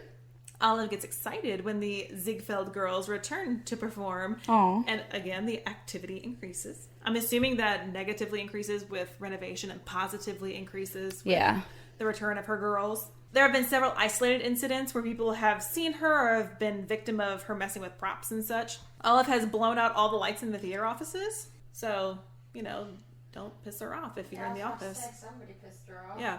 She's accredited with jamming the Lion King's turntable set piece when she felt slighted. Oh my gosh, turntables are so difficult to work with. They're so heavy. Yeah, they are. In 2007, there was an incident during a performance of Mary Poppins when a patron was directed by, quote, a beautiful young lady. I saw that there. But there was no usher standing there. One time, a stagehand saw legs wearing high heels strut down a staircase where they disappeared. I have some thoughts on this. Like, did he just see legs or see a person but only notice the legs? I wish some of my leg would disappear, like my inner thighs, preferably. That too. And my saddlebags. That too. I feel all of this. COVID-19. I have We got it. for COVID. I can't even blame COVID. I'm blaming COVID. I need something to blame. And I'm not going to blame my empty snack drawer that I may have emptied myself. It's fine. But there was an interview with Dana Amendola, who is the vice president of operations at Disney Theatrical Group, who owns the New Amsterdam because now all the Disney theaters productions are there. But he has several insights into Olive at the theater. He told a story about when he was walking out of the theater one night and felt a tug on his shirt. Quote, I thought it was one of my employees. I turned around and no one was there. He said that, quote, I think in her very short life, her happiest moments were here. Which I think is very sweet. She turned to her happy place, literally. Amendola collects patron stories of Olives and documents them. According to an interview with Amendola by Playbill, he said, quote, we embrace it. She's never violent, always playful. She kind of embodies what we're all about here at Disney. We're in the business of happiness, and to have someone from so long ago acknowledging that she's pleased makes us feel we are doing the right things. In attempts to keep Olive's spirit happy and to honor her memory, the theater has a portrait of her at the exits, and every night the cast and crew blow her a kiss and bid her goodnight. That's cute. Good night, Olive. I say that every night too. But to my Olive. And that's the end. Awesome. I talked for a long time, but I had lots of good ghosties. Okay, so I'm going to talk about a serial killer from Long Island. There's so many cases. Like, New York crime is literally the most famous crime in the world. Yeah. But this case is interesting because it's pretty relevant and the person has never been caught. So I wanted to talk about that. So the Long Island serial killer, sometimes called the Craigslist Ripper. Unidentified suspect serial killer who's believed to have murdered 10 to 16 people. And this took place over 20 years, so he got away with it for a really long time. They think that he has 10 to 16 victims from 1996 to at least 2010, and some people think as early as 2013, but we're going to talk about that last case. In New York, never been apprehended, so he would dispose of his victims' bodies along the Ocean Parkway outside of beach towns on Long Island. So they were normally several miles apart in different counties, but all along the same highway in beach towns along Long Island. So, basically, 4 victims were found in 2010, and then 6 more were found in March and April of 2011. The latest set of remains predated the 4 bodies found in December, so they found the newest site first, and then they found his older site. So 2 of the newest sets of remains might be the work of a second killer, they thought, but they think that now it's one person is responsible for all of them and not another serial killer just using the same dump site. Mm-hmm. So Shannon Gilbert is a recent case, and she was an escort who disappeared before they found any of the dumping grounds. The police and law enforcement think she's not related, but part of searching for her is what found the dumping ground for the serial killer. They did find her remains, but they think that she was running away from a client and drowned in the marshes. Ooh. And her family thinks she was murdered after running away. But they think that even if she was murdered, it was a different person, not the serial killer who was dumping bodies on Long Island for 20 years. Yeah. So, like I said, they started looking for Shannon, and they found the bodies. A police officer's dog found the first body, and it was skeletal remains in a burlap sack. And that's really important. The burlap sack leads them to one of their possible suspects. So they found this one, skeletal remains in a burlap sack. The dog was like, "What's this, Dad?" And the dad was like, "Oh God, thank God I'm a police officer." And they went and they found more bodies. Police officer is important to note because another suspect is a police chief. And so they thought it was more of a coincidence that they were found there. They think it was a serial killer, not different killers or like some weird accident-prone site. It was clearly murder victims because they were in these bags. They found all the bodies after searching the area, and they looked to see if there's any other bodies in close proximity, and that's when they got up to the 10 to 13. Some bodies were just partial bodies, and so, Ooh. yeah. So an additional set Did of... they find the rest of the bodies? Not all of it. Oh. But time can separate that, and also Right. some of them they think were dismembered. Yeah. So they found a skull, and like just a skull for one woman, and so she's the 10th victim, and the other 3 they just found like teeth. So they don't know if they're actually part of the victim count or not. They found 2 teeth, a foot from the skull, and they raised a bunch of money for the reward, and it's the largest reward offered in the county's history for information leading to the rest of the murders. They released composite sketches of 2 of the unidentified victims whose remains were found, and it's interesting because one is an Asian male and one is a woman who had recently given birth. Oh. So that's mixed race and also mixed gender. So that's really interesting, and that's very different than a lot of serial killers. They found a toddler. Baby. And the one Jane Doe that they found was found to be her mother. Oh, So they found the baby and the mom, and they matched legs in a garbage bag that had washed up on Fire Island to another set of remains that were there. So he separated the legs from the torso, put the torso in a burlap sack on the side of the road, and then put the legs in a garbage bag, and they washed up on the beach. Oh, I've definitely heard this. Yeah. And so police are all over this investigation. It's taking over huge chunks of New York, and they're pretty sure it's the same person because of those burlap sacks. So the day after my 18th birthday, they announced that they believe one person was responsible for all 10 of the murders, and they think that the murder is from Long Island. The common characteristics among the condition and forensic evidence related them. So this is still an ongoing investigation, so that's the information I can find, that police are pretty sure that at a very minimum, these 10 bodies are one person, and he's been doing it for 20 years. Wow. So they found Shannon Gilbert in a marsh half a mile from where she disappeared. So they believe that she's a different case. Mom thinks she was murdered. Police think it was an accidental drowning. Both which don't think it's the same serial killer because her body wasn't disposed in the same way. Right. But it could be a serial killer falling apart. There's actually a Netflix TV show or movie that's fictional version of this mom advocating for her daughter that I was going to watch, but I fell asleep. Oh, yeah. But Is that it's the new one? It's called Lost Girls. Oh, yes. Yeah. No, it's not I was telling you. My friend Megan told me. Yeah, it's not a documentary. It's a drama that is about this mom, and the mom thinks that her daughter was murdered. The cops think she accidentally drowned. I think I saw this. Either way, they don't think it's the same serial killer, but they think she could have been murdered.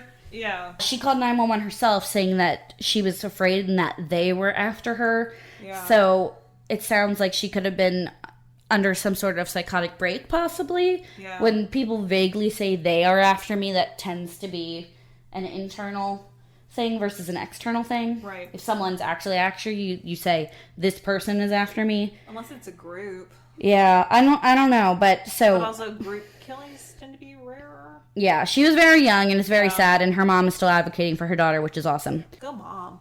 The FBI officially joined the investigation, and a former police commissioner, James Burke, resigned in October, and he was indicated for alleged police brutality and other issues. So he retired, and everyone's like, well, yeah, you retired, you have police brutality issues. Yeah. He blocked FBI involvement on this case for years. Fuck him. Like, not years, for months. Well, after they found the bodies, the department wanted to bring in the FBI right away, because clearly it was a serial killer. Like, clearly. And he blocked the FBI, and so they couldn't get the FBI involved until after he retired. The FBI confirmed their official involvement. They had assisted in the search for victims, but were never invited into the actual investigation. So they were just missing persons. They didn't actually have bodies. And now they have the bodies, and they're officially involved because Commissioner Burke has since retired. The prosecutor announced that there was a suspect from Long Island. He was a carpenter, and his name was John Bitterloff. He was Bitterloff? Bitterloff. Bitterloff. Bitterloff. Okay. Mm-hmm. Sorry, I heard it differently all 3 times. Bitterloff. Yeah. And he was convicted in 2017 and sentenced for the homicide of 2 prostitutes in 93 and 94. And he was a suspect in one of the murders that they later found the body for. So that makes him a suspect in all of these murders. Right. They knew, but he wasn't convicted until 2017 for murders from the early 90s, right? But he was also a suspect in another one. So they knew he was up to no good. Yeah. He was prosecuted and charged for 2 murders, but he had been one. He had been linked to the 90s murders by DNA, and police didn't make a comment as whether he was a suspect for the serial killing. Uh-huh. They used genetic genealogy to identify unidentified the victims, because, they're mostly skeletal remains. Some of them have been there for 19, 18 years. Yeah. And that's a while for it to break down. And they were in a natural fiber in that burlap, so they can actually break down. Right. So in 2020, in January, Suffolk County Police Commissioner Geraldine Hart released images of a belt found at the crime scene with the letters either HM or WH, because the belt can be flipped upside down, embossed in black leather. And they found it during the initial investigation off the Parkway, and they believe it could have been handled by the perpetrator and because it didn't belong to any of the victims. Yeah. So they've only released a few details, and they won't comment exactly where the belt was found. And they also announced that new scientific evidence was being used, and that they launched a website, which is gilgonews.com, and the police are able to share news and receive tips regarding the investigation. This is very active. January of this year. In May of 2020, the identity of Jane Doe was confirmed. Her name was not released. And on May 28th, she was identified as Valerie Mack, who went by the name of Melissa Taylor as well. So a lot of these women that they found were escorts, and remember, they also found the baby and the Asian male. So the media talked to a bunch of people. According to the New York Times, most likely a white male in his mid-20s to mid-40s who is familiar with the South Shore of Long Island, has access to burlap sacks. He may have a detailed knowledge of law enforcement, perhaps ties to law enforcement, which has helped him avoid detection. Yeah. Very standard opening to Criminal Minds. Yep. They considered Joel Rifkin, who is a former Long Island resident, who's also a serial killer, may have been responsible for some of the older remains. And 4 of the victims, they never recovered their whole body. Oh. Rifkin denied having anything to do with this case. Yeah. And he's already a convicted serial killer, so he really had nothing to lose. Right. So James Burke was the police chief and the commissioner, and he had been sentenced to 46 months in federal prison for beating a man who stole a duffel bag filled with sex toys and pornography from his vehicle. So remember, this is the police chief, and he was arrested and put in jail for 46 months for just beating the shit out of someone who he did not need to beat the shit out of. Yeah. He pled guilty. police chief had the sex toys and porn in his... Yes, and I think it may have even been evidence. I don't know. Okay. It doesn't say because it's a whole duffel bag full. Yeah. But so he literally beat someone so severely. That was my follow-up. No, yeah, I don't think it was personal. I think he was literally on the job and he just beat the crap out of someone. So he was arrested for it. Mm-hmm. Police brutality should lead to arrest? Yeah. Oh my goodness. You know, like, well, it went beyond brutality, but like how the Texas... Yeah. Well, and they arrested the guy in George Floyd's. Mm-hmm. He was finally, as of like 2 days ago. And this guy was powerful. He was the police chief. Yeah. But he pled guilty in February 2016 to charges of civil rights violation and conspiracy to obstruct justice. So that's what they got him on. His attorney said that an escort claimed that he wanted to have rough sex during a party. The escort identified herself as Leanne. She specifically stated that the first party she attended in Oak Beach, she saw Burke drag an Asian-looking woman by her hair to the ground. She stated that the woman did, however, think it was playful rather than violent. Leanne also said that when she saw him for a second time, she decided to hook up with him, and she was told that he was a high-ranking official, and that was intriguing to her. She described that he violently laid her head during oral sex to the point where she started tearing up.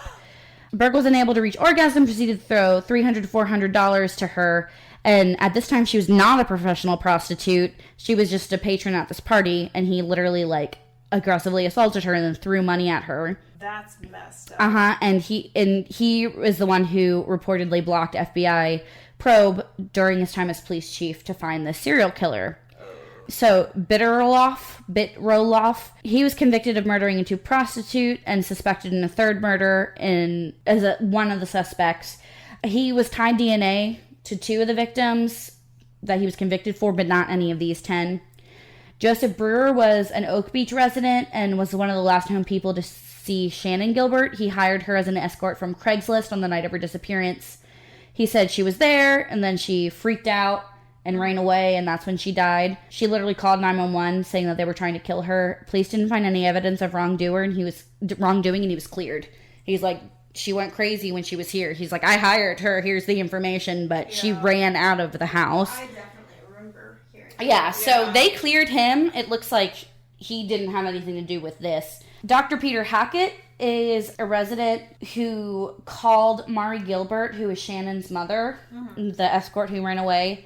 He ran a home for wayward girls. He called the mother denying he had any contact. So he said, I'm helping her. I run this wayward girls home. And then he's like, I don't know who you're talking about. So he's just weird. It's a whole big thing. A man committed suicide in a park in his car 2 days after Shannon's Gilbert's remains were found. And he ran a nursery, which was the main supplier of burlap in the region. So it's hard because if Shannon is related, he is a viable suspect because he did do the burlap and stuff. Right, But if Shannon has been cleared of being involved, then they really don't have anything. So I'm going to talk a little bit about the victims. So Maureen Brainerd Barnes was 25. Melissa Bartholomew was 24. Megan Waterman was 22.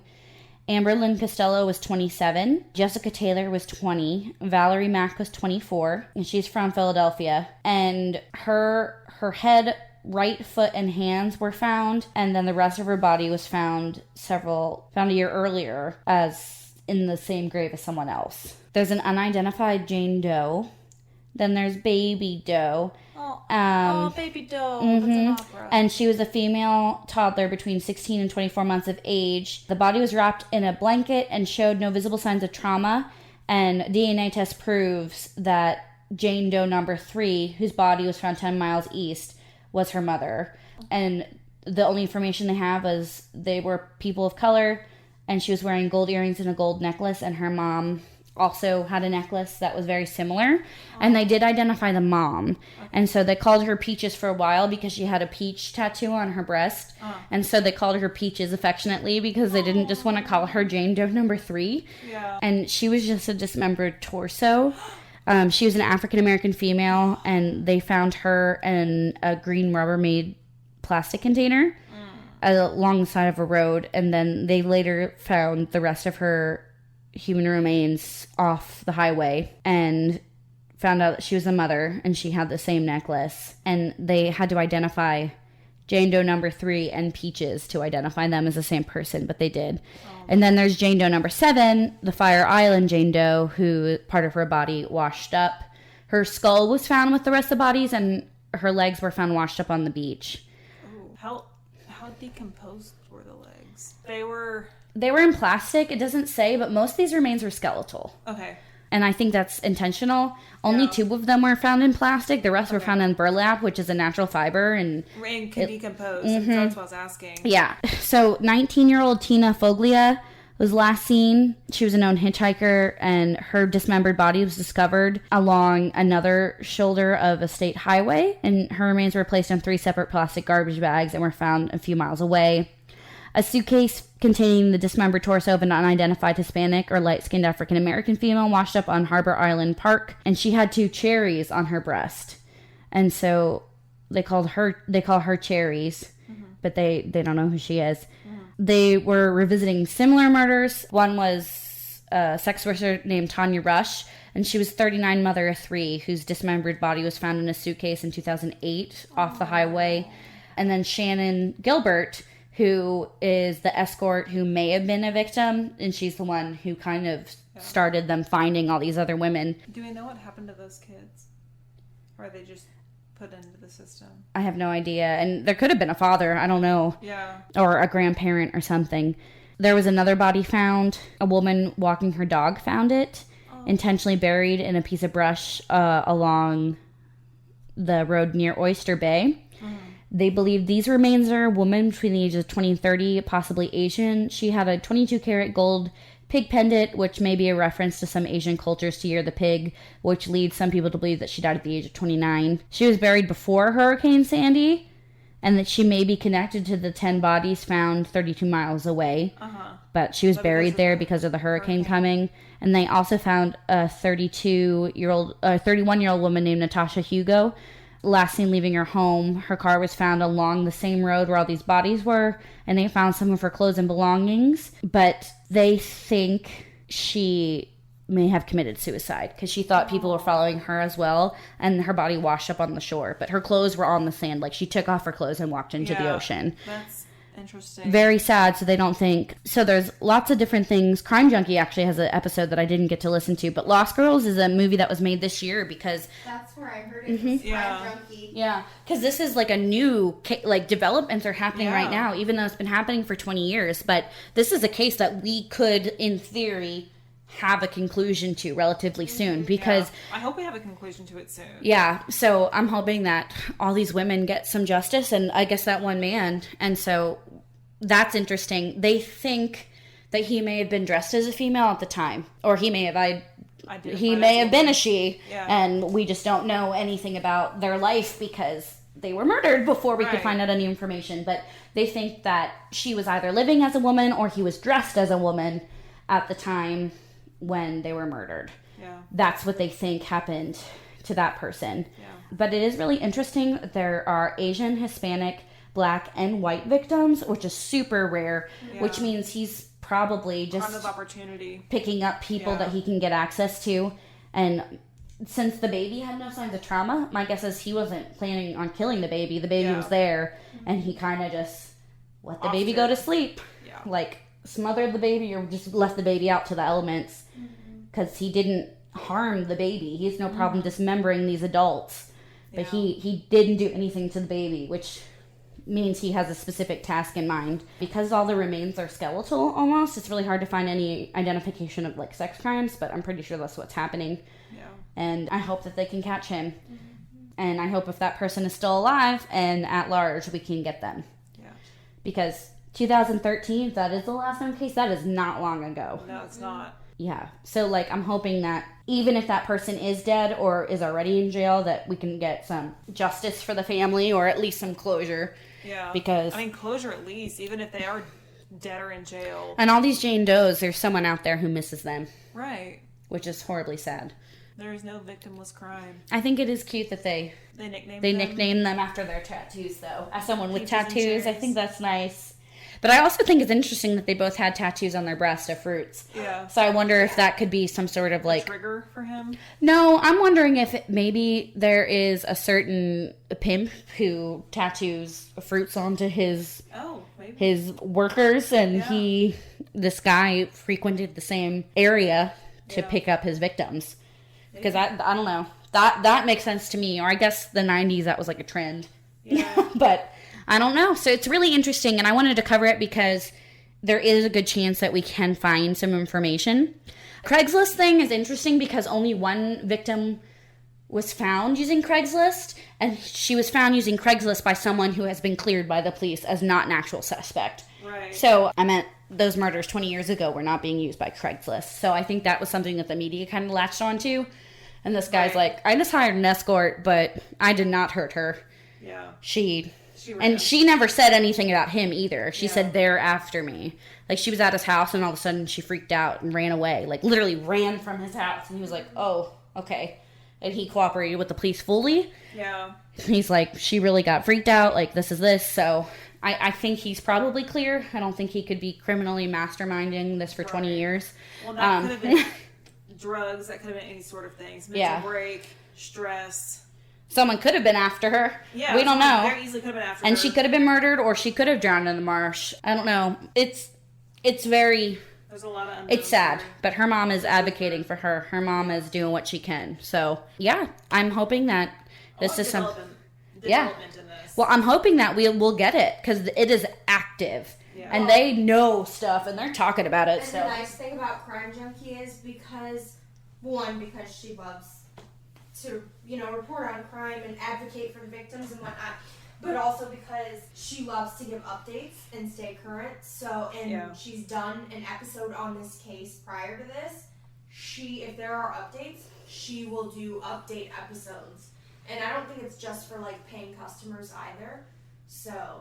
Yeah. Well, and I'll keep this involved because, that's so many women, and some of them don't even have a name right now. Mm-hmm. So I'm hoping he's still alive. We get him, and he can identify those victims and give some closure to everyone. And if he has more victims, which if he got away with it for 20 years, wouldn't surprise me if he has another little hidey hole somewhere. We can get those victims back to their families, too. So I also hope it's not that scumbag police chief. I'm glad he's in jail for being an asshole, but I hope he's not a serial killer on top of it. Yeah. But we believe in justice here. Yeah.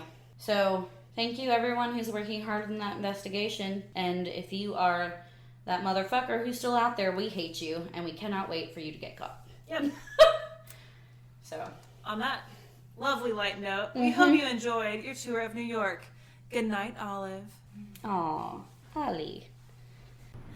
Follow us on Instagram at Darkside Tour Guides and on Twitter at Darkside Guides. Give us a like on Facebook at Darkside Tour Guides. Visit the blog at darksidetourguide.wordpress.com or email us at darksidetourguides@gmail.com.